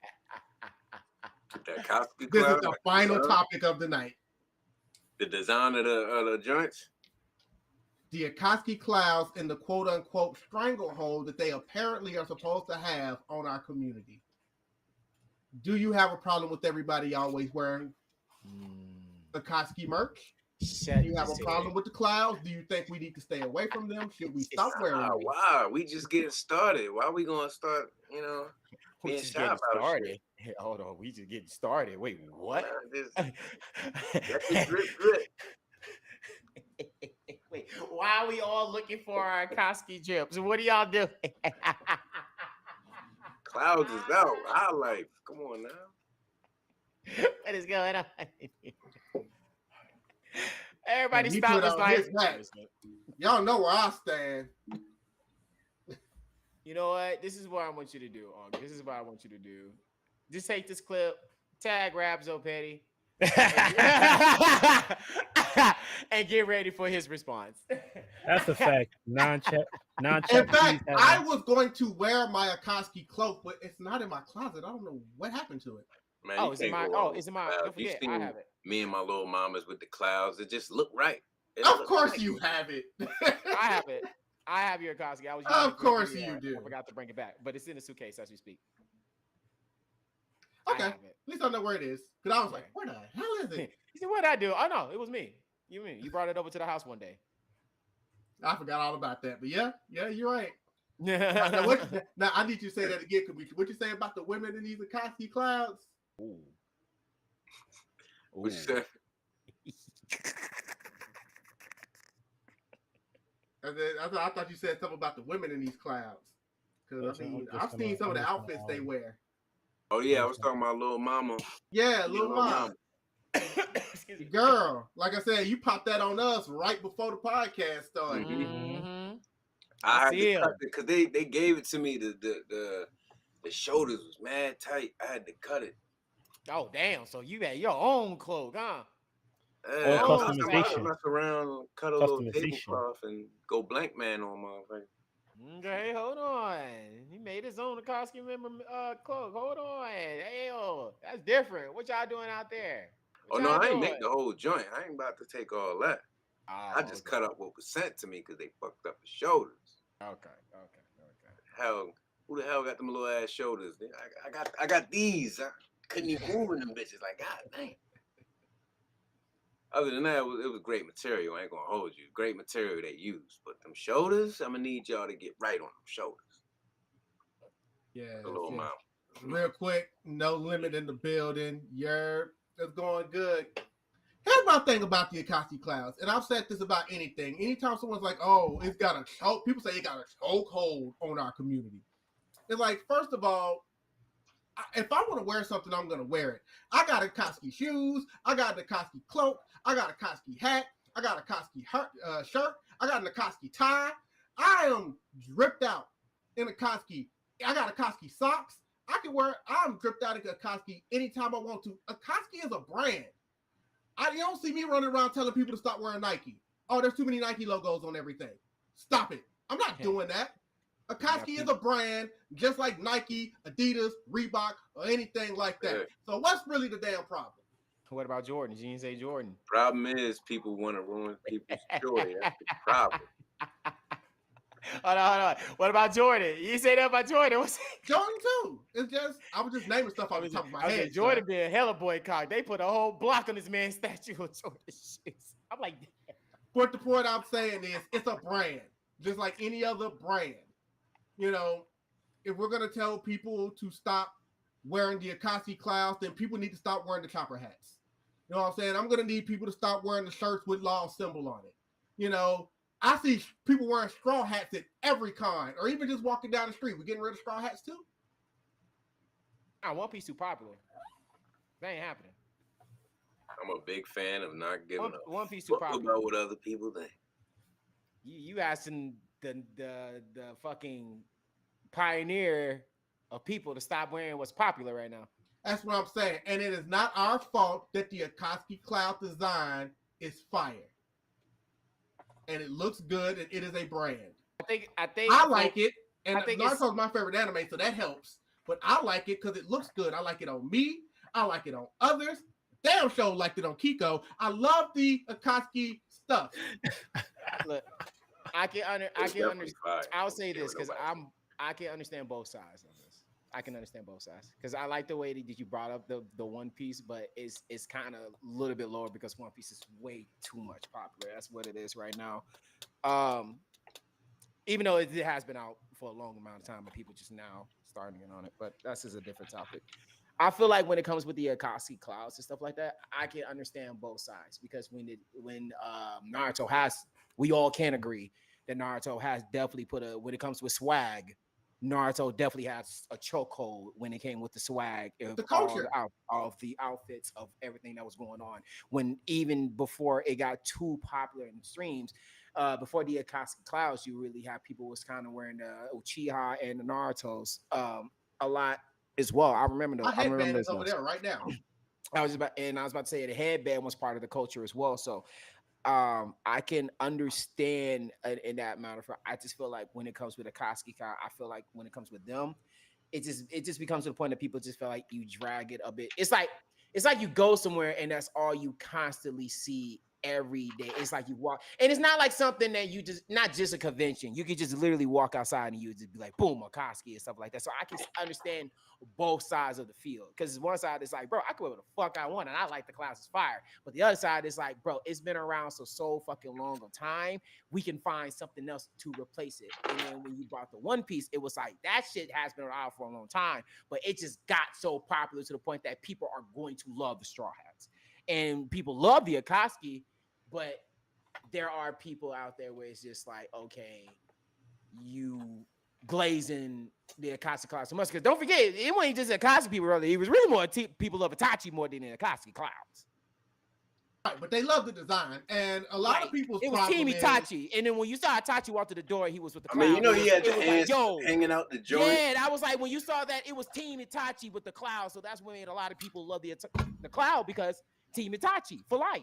Before we even knew Akatsuki was. And the whole reason this speaking of that, the only reason this whole conversation even came back up again was because of that wedding photo. Like, yeah, no, absolutely. I just feel like when it comes to that, though, this is the main point of that. People really like the Akatsuki cloud because Itachi made that shit more drippy, and I still stand 10 points that before we even got to the Akatsuki world, Itachi made that shit more drippy, and then when we got the Akatsuki formation, that's when it becomes okay. I like it now. Let's put it in a different format, and it's going to carry on through history. So Akatsuki's, sadly say, not sadly, well, y'all's gonna have to be in feelings. It's never finna go away, but it's still getting overshadowed way more than that One Piece right now. That's a fact. And that might be a problem too, because you also know about the Naruto versus One Piece people. You know, they're the ones that love everything like me. They're literally both my top three of animes of all time. But then there's those people where it's like, if you love Naruto, you can't like One Piece, or vice versa. So if Naruto is your favorite anime, of course you're gonna love the Akatsuki symbols, but I can see someone who might not love Naruto like that. It's like, why y'all always wearing that? But if somebody was wearing something all the time from their favorite anime, they're not gonna say shit. Nah, absolutely. I'll end off with this. Motherfuckers tried to take the inner you, the inner child, first time. Don't let niggas do it the second time. The fuck? Facts. And again, like I said, I look at it like a brand. It's like Nike or Reebok or anything like that. That's what the cloak is. That's what that symbol is. It's a brand. Mm-hmm. The community loves wearing that brand. Wait a minute. So they you love wearing Nike. Sorry, I didn't mean to cut you off. I wouldn't say that even Kisame was wearing that black cloak then. So do you tell me people like Kisame more or Itachi more at the time? Oh no, it's Itachi, the most overprotected character. Exactly. That's what. Because when I see Ghost say that, I'm like, so you're telling me people were glazing Kisame more than Itachi at the time? No. No. People were glazing Itachi. Oh no, Itachi did nothing wrong. Like that's literally Itachi fans. Like when you saw Itachi with the cloud, bro. When you play the game, people were playing Itachi more than anything else with the cloud cloak. And then when you saw the cloak, next thing you saw people walking around with chains and stuff because Itachi made that shit hella cooler. That's nah. I was alive around that time, young blood. Itachi is the ambassador of the Akatsuki. Like, let's call it what it is. And the Akatsuki cloak is literally because when you go to cons, right? There's a lot of people that cannot afford cosplays. Like, to spend a lot of money to really cosplay the way they want, but they still want to represent. And a Akatsuki cloak is one of the cheapest things you can really buy. Like, it's one of the easiest things you can get your hands on. So it's like, here's this thing design that I love, and it's also anime related. So I can put that on and represent my culture and my fandom at a convention. But then there's people out there that want to have a problem with that. They always gonna be there. Now, I ain't say he solo contributed, but when you saw Itachi, absolutely. I'm gonna say this one more time and I'm gonna end this. Yes, Ghost, it's true, but at the same time, when you saw Itachi, what is the first thing you see? That cloak. And with the clouds on it. And then with everything, you know what every single person said in high school, in middle school, fuck high school, middle school. Do you know what every single person said when they saw Itachi? Bro, that drip hard before drip was even a word. Bro, then I like that big cloak. bro. He already gave big bro energy. Like, y'all just hemmed up Your favorite character on the I mean, ball. we literally got introduced to both of them at the same time anyway. So And it's like, before we even got deeper into it, but like I said, when you saw Kisame, people was not like, "Hey, yo, Kisame looked so hard with it." No, niggas was like Itachi. I don't know a Sasuke's single older person brother, that's ever said oh my Kisame is their God. favorite character. You know what I'm saying? Nigga, Mike God forgot about him. So like, but like, I don't remember you. Yeah. like you feel me? Like, but that's not even the point. The main point is I remember that time when Itachi was around and everybody was talking about Itachi's drip, and he kind of almost basically soloed that a lot of shit until the Akatsuki came up as a full hole. They mentioned the name, but until you saw them, it was a different. It was yes. And I'm gonna go ahead and leave it right there because we have reached the end, guys. So, yes, an applause for that. Beautiful. So it's just the very last question that I ask the guest at the end of every podcast. Kameechi, how are you feeling tonight? You made it. Feel like I'm asleep like a baby. Got the geek out. You know what I mean? Establish some bonds, strengthen others. What more can you ask for? I appreciate y'all for real. We definitely gonna pick this back up. We gotta hop online, hop on sticks. That's for sure. Yeah, he was serious about that. He was serious about that. Hey, you gotta tell me twice. Send that to the DM ASAP. Say less. Where my phone at? You think I'm bullshit? All right. Well, while you doing that, Kameechi, is there anything you want to say before we get out of here? Good ass question. Look forward to a lot of good stuff. Look forward to, pure vibes. I ain't even gonna say positive and negative because you never know when you might catch it. But it's gonna be pure. All right. Y'all can look forward to, great music, of course. More features and voiceovers. And then my future goal is I will be creating my own animated universe because I'm gonna converge music and of course animation and my voiceovers together. It's only right. I got the full skill set for it. So stay tuned to creating our own animated universe, my people. And I say our because everybody's invited. Stay tuned on that. That's the only I don't tell nobody about that big goal, but that's coming. That part, we definitely love it. King of New York, what you got for us before we get out of here? You already know the vibes. We are here. We are lit. We are happy. Listen, I'm glad that we had to have a great night. You know what I mean? Looking forward to the future. You will see all of us at Anime NYC. Big up, big facts. And on top of that, next week is San Diego Comic-Con. You can catch me out there. Land party out there. It's gonna be a movie. And then, yeah, look out for the new Kiki the Tire merch. Yeah, we're gonna talk about that a little bit behind the scenes once this is over. We lost from that, so I guess. There you go. There he is. I had technical difficulty. I'm like, I stopped you go my whole entire Oh, but you came back just in time because it's on you. What you got before we get out of here? It's that time. Hold up, give me 1 second. I'm trying to get all this shit off my face. Okay. Whoa, pause. Okay. No, that was a big pause for me, brother. My fault.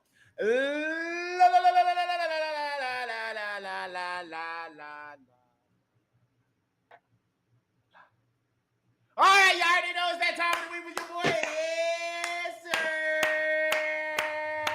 Yes. You'd be mad at the Yankees. What have I, your boy, Vocals, have been doing this entire week? And what recommendation is your boy gonna give you this week? Well, let me tell you what. Let me tell you something. Let me tell you about an anime. You feel what I'm saying? Let me tell you something. Let me tell you something. This particular show that I've been watching recently was something that caught my eye when we just had this full attention. He was one of the greatest people I ever saw. He cheats a lot, but at the same time, when I do watch it and stuff, I can understand in the sideways stuff like that. And who am I talking about? The king of the door gamers himself, Yu-Gi-Oh! Absolutely. I've been on my Yu-Gi-Oh! Journey this week, people. Absolutely. I have. I've been on my Yu-Gi-Oh! I made it all the way to Yu-Gi-Oh! DX. been going. Y'all know me. I don't stop. I gotta keep going. We got. If you start one series, you gotta go to the end. That's how I was with Dragon Ball GT. If you start the series, you gotta keep going. At least it's not like SpongeBob when it got super terrible. But I will say this though, it's actually not pretty bad as I actually expected it to be. I thought it would be something opposite, asshole to the side, but no. I've been on my Yu-Gi-Oh journey. Shout out to Yu-Gi-Oh and the Yu-Gi-Oh DX. I've definitely been on it. I enjoy it, or not that too. I've been on my Kirby right back at you. So those two anime I definitely have been on. I will recommend you guys that. If you have not been watching Kirby right back at you, you need to, because it is a very funny, hilarious, animated type show. Please go watch it and stuff. Quote of the week that I absolutely can think of. What can I think of at the top of my head? You pray for peace. You pray for peace, God gonna test you with peace. You pray for love, God's gonna give you chaos. You pray for work, God's gonna give you a bunch of work to see how much you can handle. There are things that we wish for, we ask for, but it's too much for us to handle. So before you even ask yourself, or even pray God, or anything in your life, please ask yourself, is this something that you want? Because God is tricky. He's a tricky man, because when you ask for something, he's going to test you to see if you can handle that situation of the field. So the main point of what I'm saying is, before you ask for something, make sure it's something that you really wanted before you be tested, because you will get tested before you make it to the end of the rainbow. Okay, so that's all I got to say for me this week. And yeah, that's my recommendation and my quarterly. Absolutely, yes, absolutely. And I am going to cut my beard because this shit looks fucking scruffy. I need to shape it out. All right, let's go. Yes, and Jasiri is standing on business in the chat, so we will definitely let him do that on the way out here. So, as he already said, Jasiri is not going to be with us on the podcast is real next week, because he has got an even bigger, better, more exciting calling to this thing we call San Diego Comic-Con. So yeah, I'm hating from the outside of the club. Absolutely. He's going to be in the building. Land Party's going to be in the building, which I'm surprised Land Party doing something for San Diego Comic-Con. That's what's up. It's unofficial, but they still in the building. That's a fact. New York stand up. You know, getting themselves, trying to get themselves associated with other things. And there's nothing wrong with that. I love to see it.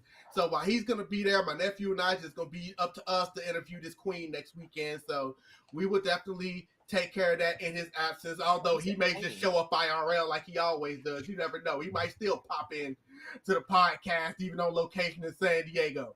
So we would definitely find that out. I do like to thank everybody who sat with us this week, who chatted with us, who had the conversation going in the chat. If you are new here, make sure that y'all hit that subscribe button, because we are trying to get this podcast on YouTube to 1,000 subscribers, because the only thing better than doing this podcast is being in a position where we can make money off of this podcast. So definitely tell your friends and your enemies and your next door neighbors. Even go across the street if you're not too lazy to go over there and knock on their door and tell them to subscribe to the podcast is real, because we definitely got to keep all of this stuff going. And you can also catch us if you have anything you want to say to us. We are on all social media platforms at The Podcast is Real, with the exception of Twitter, because that's too many letters. That's okay. Everywhere else, we are at The Podcast is Real. If you need to email us, you can email us at thepodcastisreal@gmail.com.